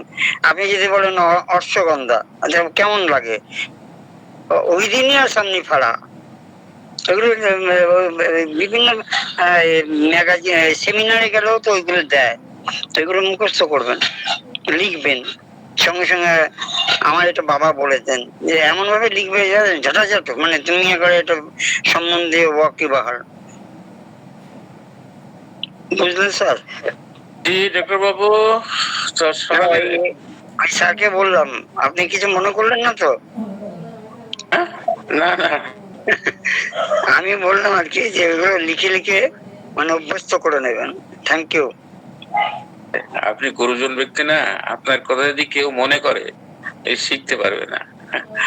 ধন্যবাদ সকলকে। তো ডাক্তার বাবু, যখন জল খাবার খাওয়া হয়নি মানে নাকি? আমার তো আজকে সারাদিন প্রোগ্রাম, অনেক মিটিং টিটিং আছে। আচ্ছা আচ্ছা। তারপরে আজকে ফ্ল্যাগ হোস্টিং আছে, আর জোর করে ধরছে। ও today is the independent date of India. হ্যাঁ, এখনই যাবো। আচ্ছা আচ্ছা, ঠিক আছে ডাক্তার বাবু, সারাটা দিন সকলের জন্য ভালো যাক, আপনার জন্য ভালো যাক, এই প্রত্যাশায় আমরা হলিস্টিক হেলথ স্টাডি গ্রুপের গুড মর্নিং ক্লাসে এখানে সমাপ্তি ঘটাচ্ছি। প্রথমে একটা কথা আমাদের বলা হয়েছে, আবার স্মরণ করে দিচ্ছি, সময় মতো যোগদান করতে হবে, তা নইলে আমরা যখন অল টাইম যোগ দিতে পারি সেটা আমরা অফ করে দেবো। আমরা 10 মিনিটের ভিতরে আমরা তেলাওয়াতের জন্য একটু সময় রাখি, রেখে আমরা উপস্থাপনা দিয়ে আমরা শুরু করে দেবো ইনশাআল্লাহ। যত সময়ে যিনি আলোচক তিনি আসবেন, তিনি উপস্থিত থাকবেন, অথচ আমরা যে শ্রোতা থাকবো না, এটা হতে পারে না। আপনাদেরকে এই মর্মে আমাদের গ্রুপের সিদ্ধান্ত জানিয়ে দেওয়া হলো। সকলকে ধন্যবাদ। আসসালামু আলাইকুম ওয়া রাহমাতুল্লাহ।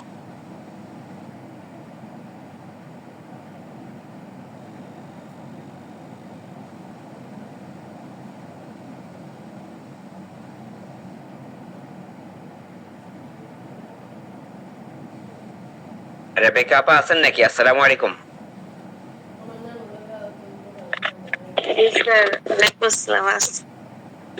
কেমন আছেন আপা? আলহামদুলিল্লাহ ভালো স্যার, আপনি ভালো আছেন? আলহামদুলিল্লাহ, বেশ ভালো রাখছেন আল্লাহ। রোগীপত্র কেমন দেখতেছেন আপা? না, কয়দিন ধরে তো নামি না স্যার, কালকে নামি নাই, উত্তেজিত অবস্থা। আচ্ছা আচ্ছা, রোগীপত্র আসে মাঝে মধ্যে ফোন করে আসে, তখন নামি। আচ্ছা আচ্ছা, এমনি আসলো, ওইভাবে আসলো, নামতেছি না স্যার কয়েকদিন ধরে। অবস্থা তো স্যার ভালো না, অনিশ্চয়তার মধ্যে দেখা যাচ্ছে সবার।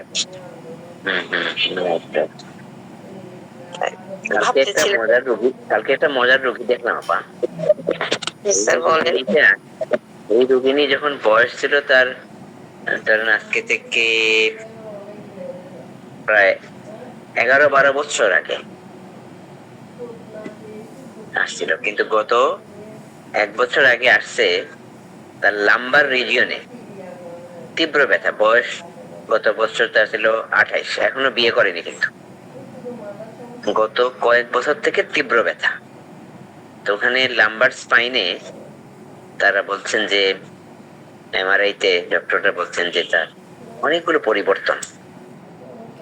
তাকে আমি তার সিমটম দেখে প্রথমে শুধু রাস্টক্স দিয়েছিলাম, তো আসে বললো 1 সপ্তাহ পরে আমার অনেক অনেক ভালো লাগতেছে এখন।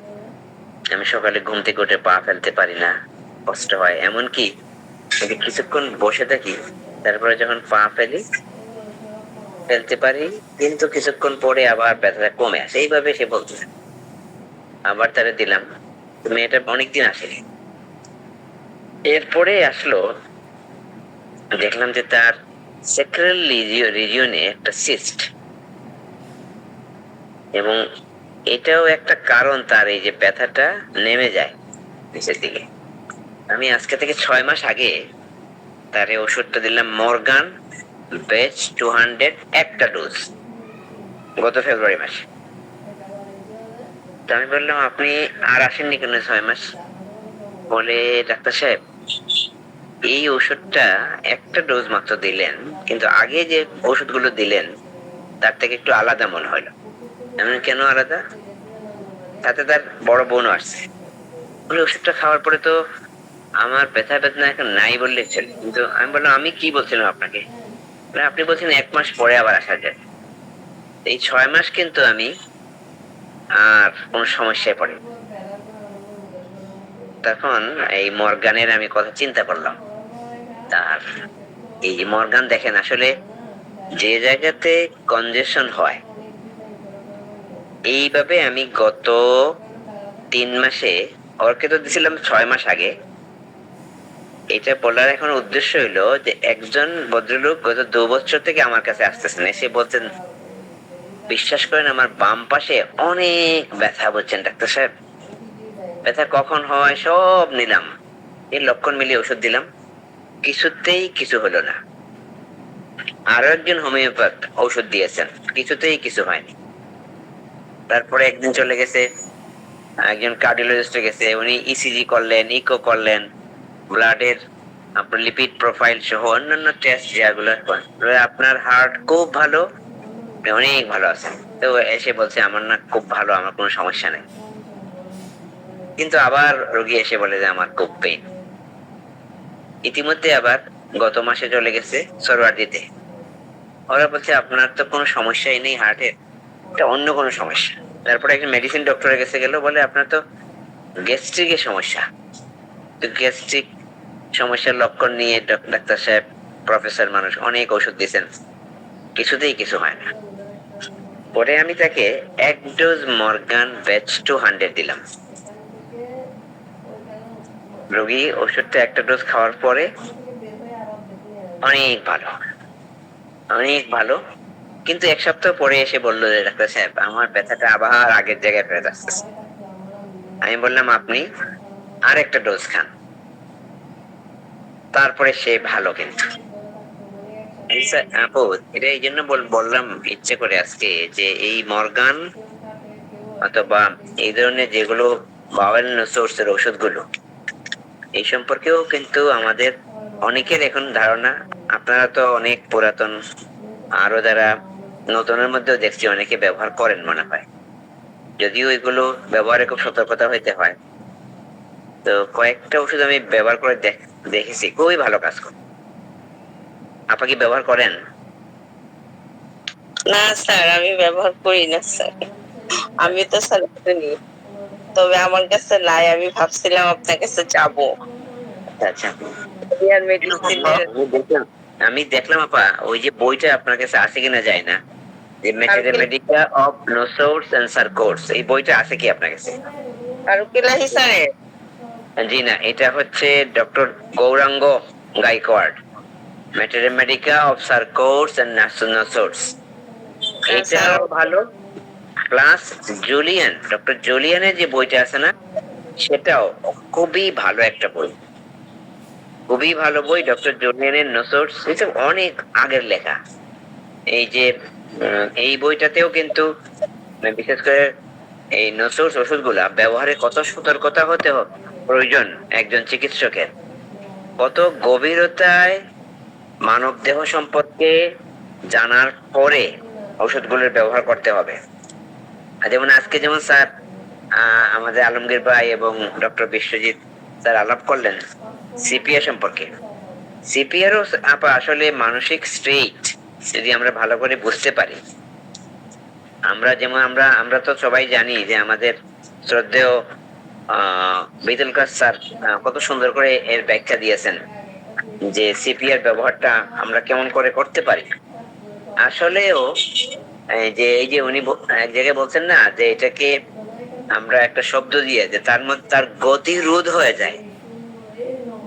এই আমাদের যে এটা এক জায়গায় জি বাপু বললাম জীবনটা এক জায়গায় থেমে আছে। মানে থেমে আছে, কেমন একটা অনিশ্চয়তা তার মধ্যে কাজ করে, এবং তার বিভিন্ন যে তার মানসিক যে একটা অবস্থা স্টেট সেটার মধ্যে একটা তার যে মানে গতি কমে আসে। এইটা কিন্তু কারণ এখানে অনেক কিছু রিলিজ হয় না, তো শরীরের যে রিলিজ হওয়ার যে অবস্থাটা রিলিজটা বন্ধ থাকে বলে তার আকাঙ্ক্ষাটা কমে আসে, পরিবারের আকাঙ্ক্ষা কমে আসে, যৌন আকাঙ্ক্ষা কমে আসে, মানে সব একটা কার্ভ হয়ে যায়। আপা যেটা বলছিলাম ওই বইটা খুব ভালো, আপা দেখতে পারেন বইটা। তবে এখানে কিন্তু ঔষধের সতর্কতা খুব বেশি বলছেন যে এই ওষুধগুলো কেমন করে অতিমাত্রায় ব্যবহারের ফলে কি ক্ষতি করতে পারে আমাদের শরীরে। জি স্যার, মানে আমি বিশেষ করে আর কি স্টুডেন্ট লাইফ শেষে যখন মানে পিজিডি করতেছিলাম তখন ফারুক ইলাহি স্যারের মানে বইটা স্যার আমাদের মানে পড়িয়েছিল। তো স্যার তখন আমাদের বলেছে যে মানে যদি আপনি ভালো করে মানে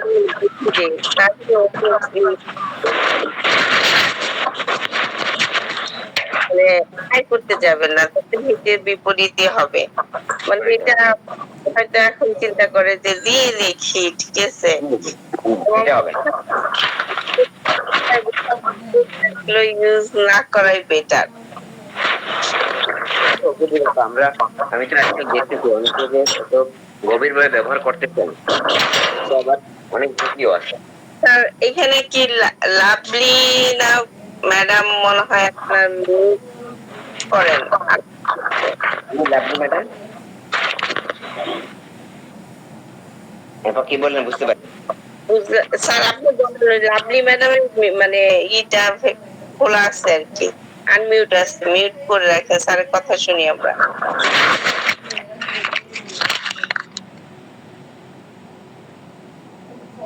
জি স্যার আপনি বলেন স্যার। আমি বলছিলাম আপু যে আমি আমি তো অনেকগুলো স্যার কোর্স ওষুধ সংগ্রহ করছি ইংল্যান্ড থেকে, তো আরো সংগ্রহ করার পথে, তবে 6 মাস কিছু কেনা হয়ে গেছে, আনতে পারতেছি না। ইদানিং কালে আমি ওই 52 সুস্থের এই ওষুধগুলো চিন্তা করতেছি যে তবে খুব সতর্কভাবে ব্যবহার করতেছি, এটা ঠিক। খুব একটা ডোজ দিয়ে সাথে আমি অপেক্ষা করতেছি।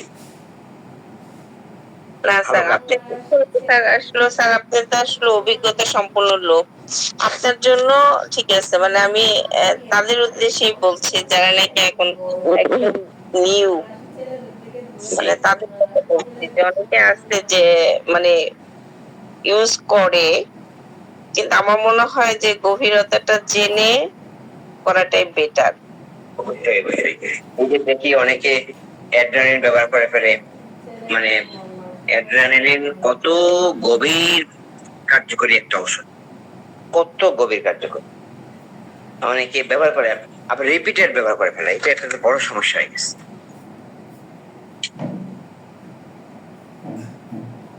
এটা এর থেকে কিন্তু আমাদেরকে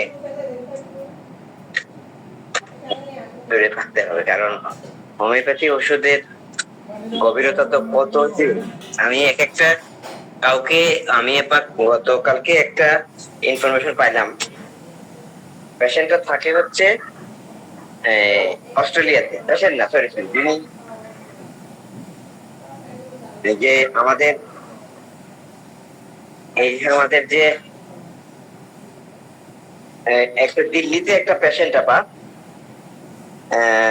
এই পেশেন্ট বলল যে আমি অনেক হোমিওপ্যাথি ওষুধ নিয়েছি, আমার শরীরের তার আপা শরীরের সমস্ত শরীরে গোটা গোটা হয়ে, ডক্টররা যেটা বলতেছেন যে লাইপোমা হয়ে গেছে, কিন্তু ব্যথা, এই চলাফেরা করতে পারে না, অস্ট্রেলিয়া থেকে এক ভদ্রলোক আমাকে এই লক্ষণগুলো বলছেন যে তার ব্যথা শরীরে আর এই শরীরে লাইপোমা গুলা দিন দিন বড় হচ্ছে।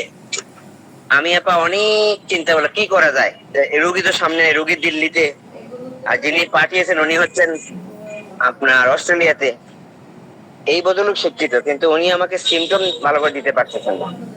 তো আমি তারপরে ওনাকে বললাম আপনি একটু ভালো করে সিমটম গুলোর লক্ষণ সংগ্রহ করেন, এইভাবে সংগ্রহ করার পরে আমি দেখলাম যে তার ঔষধটা আসে আর্নিকা। ভদ্রলোক থাকে হচ্ছে এই দিল্লিতে।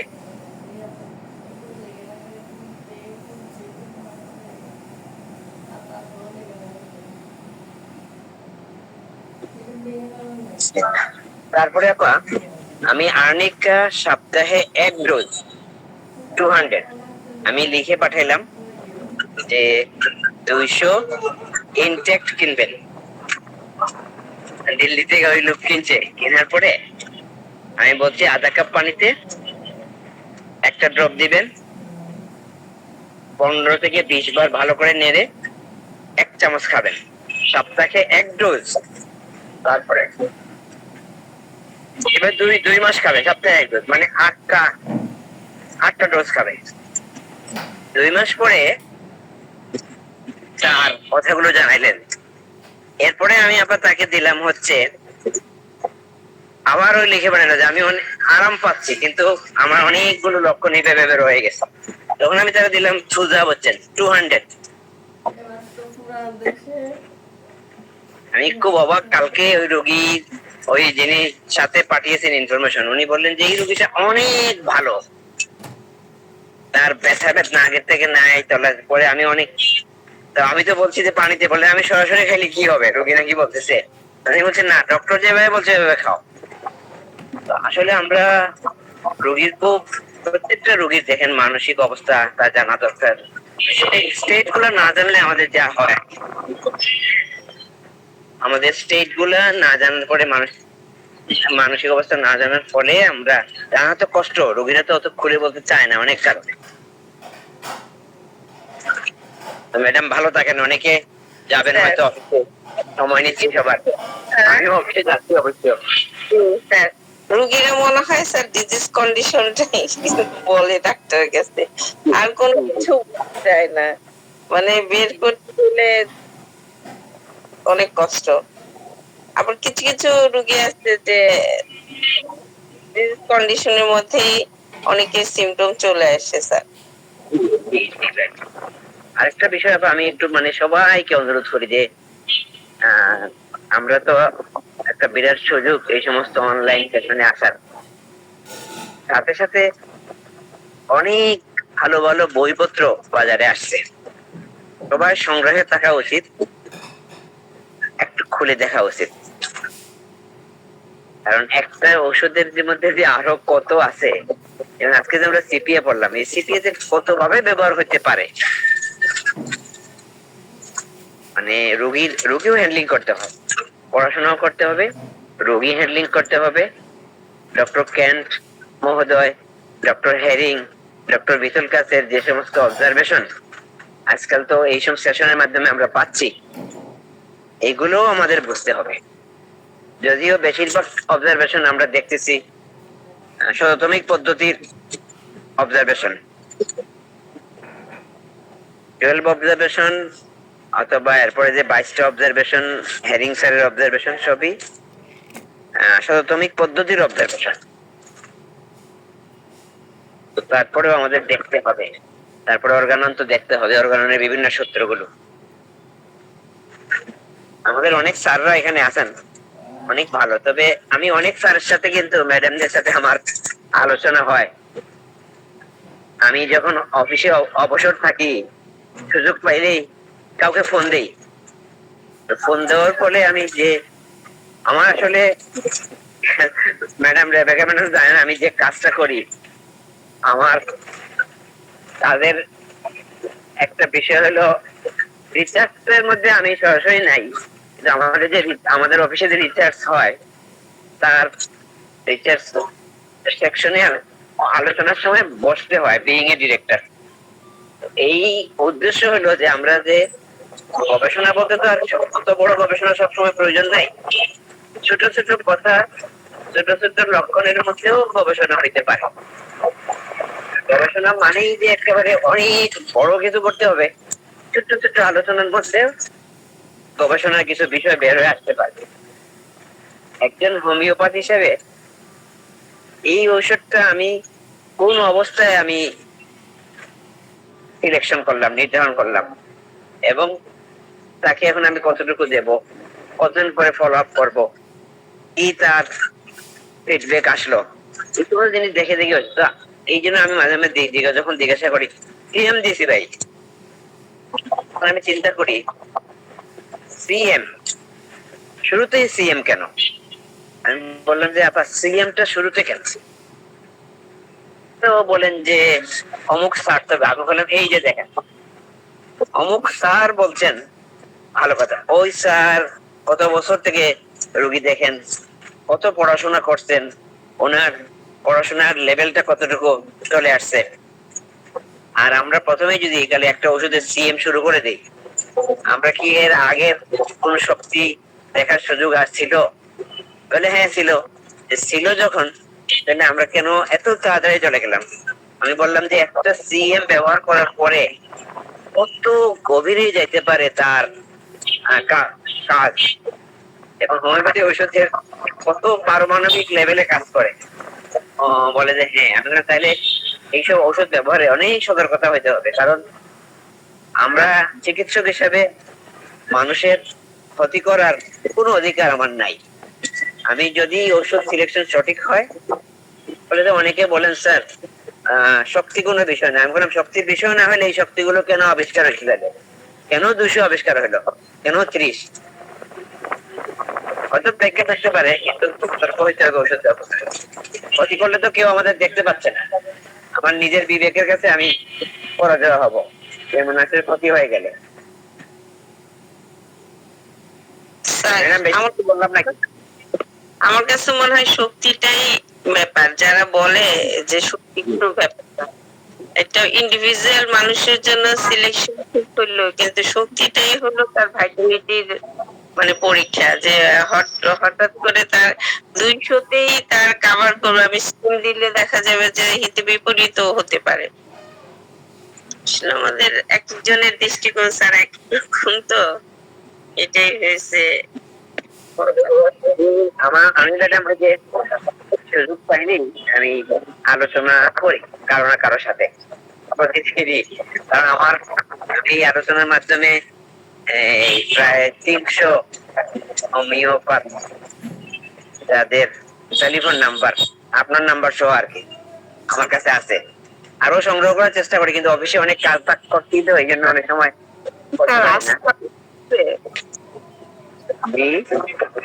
স্যার আমার নাম্বার কি আছে স্যার আপনার কাছে? আপনি দিয়েছিলেন, নাহলে আরেকবার নিয়ে নিব না। আচ্ছা ঠিক আছে স্যার, তাহলে নিয়েন স্যার। আমি ভাবছিলাম যে স্যার আপনার কাছে যাবো, আমি তো মাঝে মাঝে মতিনের এখানে যাই, আপনার সাথে একটু দেখা করে আসবো স্যার। 10 নম্বরে তো আমি বসি, এখনো আসি রাতটাতে। রাতটা তো আমাকে বাদ দেয়নি আপা এখন পর্যন্ত।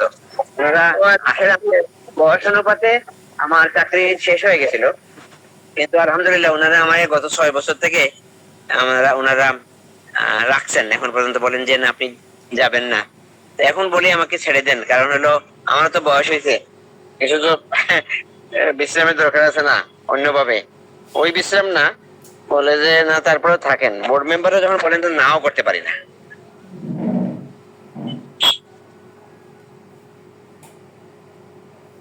জি স্যার, আবার দেখা যাবে যে মানে আপনার একটা কাজের মধ্যে দীর্ঘদিন আছেন, ওইভাবে থাকলে ওইটা মানে বয়স কোন দিক দিয়ে চলে যাচ্ছে ওটা বোঝা যায় না। কাজ হয়ে গেলে আমি 6 বছর আগে কিন্তু রিটায়ার্ড হয়ে গেছিলাম আমাদের অফিসের সিস্টেম অনুসারে।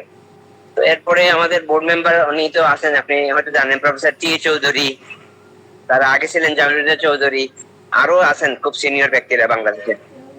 প্লাস আমাদের যিনি এক্সিকিউটিভ ডিরেক্টর, উনিও বলেন যে ইকবাল ভাই থাকেন আপনি আমাদের সাথে, আলহামদুলিল্লাহ যখন সুস্থ আছেন, কাজ তো দরকার আছে আমাদের অফিসেরও। তো এই জন্য গত 6 বছর থেকে আছি, এই আগামী সেপ্টেম্বর মাসে আমার এই 6 বছরের এক্সটেনশনটা শেষ হচ্ছে। তারপরে গত পরশুদিন আবার বলছেন যে আবার 1 অক্টোবর থেকে আরো 1 বছরের জন্য থাকেন। আমি একটু হোমিওপ্যাথি তো ম্যাডাম এই করোনা কাল থেকে একটু বেশি শেখার সুযোগ করছে, যদিও অনেক বছর থেকে রুগী দেখি। এই সময়ে আপনাদের সহযোগিতায় যে লার্নিংটা হয়েছে সেটা আগে হয়নি, এটাই স্বীকার করি। কিন্তু আমি, কারণ আপনাদেরকে না পাওয়া গেলে, করোনা না আসলে এই ধরনের অনলাইন সেশন সুযোগ ঘটতো না। আর সুযোগ হওয়াতে আল্লাহ পাকের শুকরিয়া, অনেক ঔষধ সম্পর্কে জানতে পারছি, অনেক বই। 100 বছর আগে ওষুধ আবিষ্কার হয়েছে, সেটা ক্লিনিক্যাল প্র্যাকটিস হয়েছে, কিন্তু সেটা তো জানতাম না, এই সুযোগে জানছি। প্লাস যখন আলোচনা করি ইচ্ছা করে ভালো হয় জানার জন্য।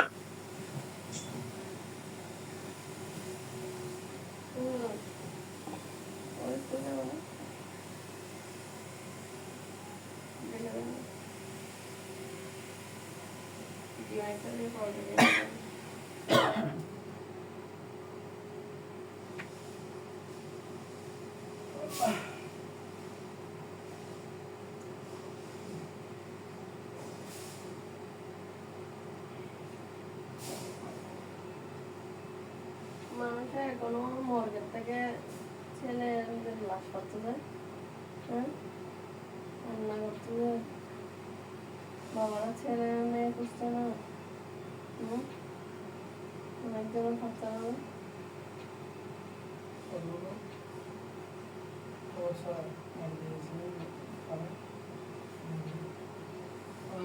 মানে চিন্তা করছে বাবারা।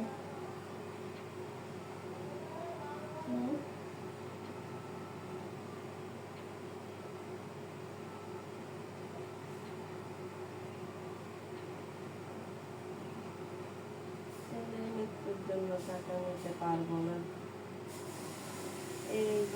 এই টাকা গলা দিয়ে নামবে না।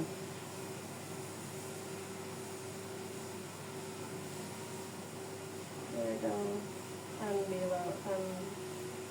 তানবীরের বাবা।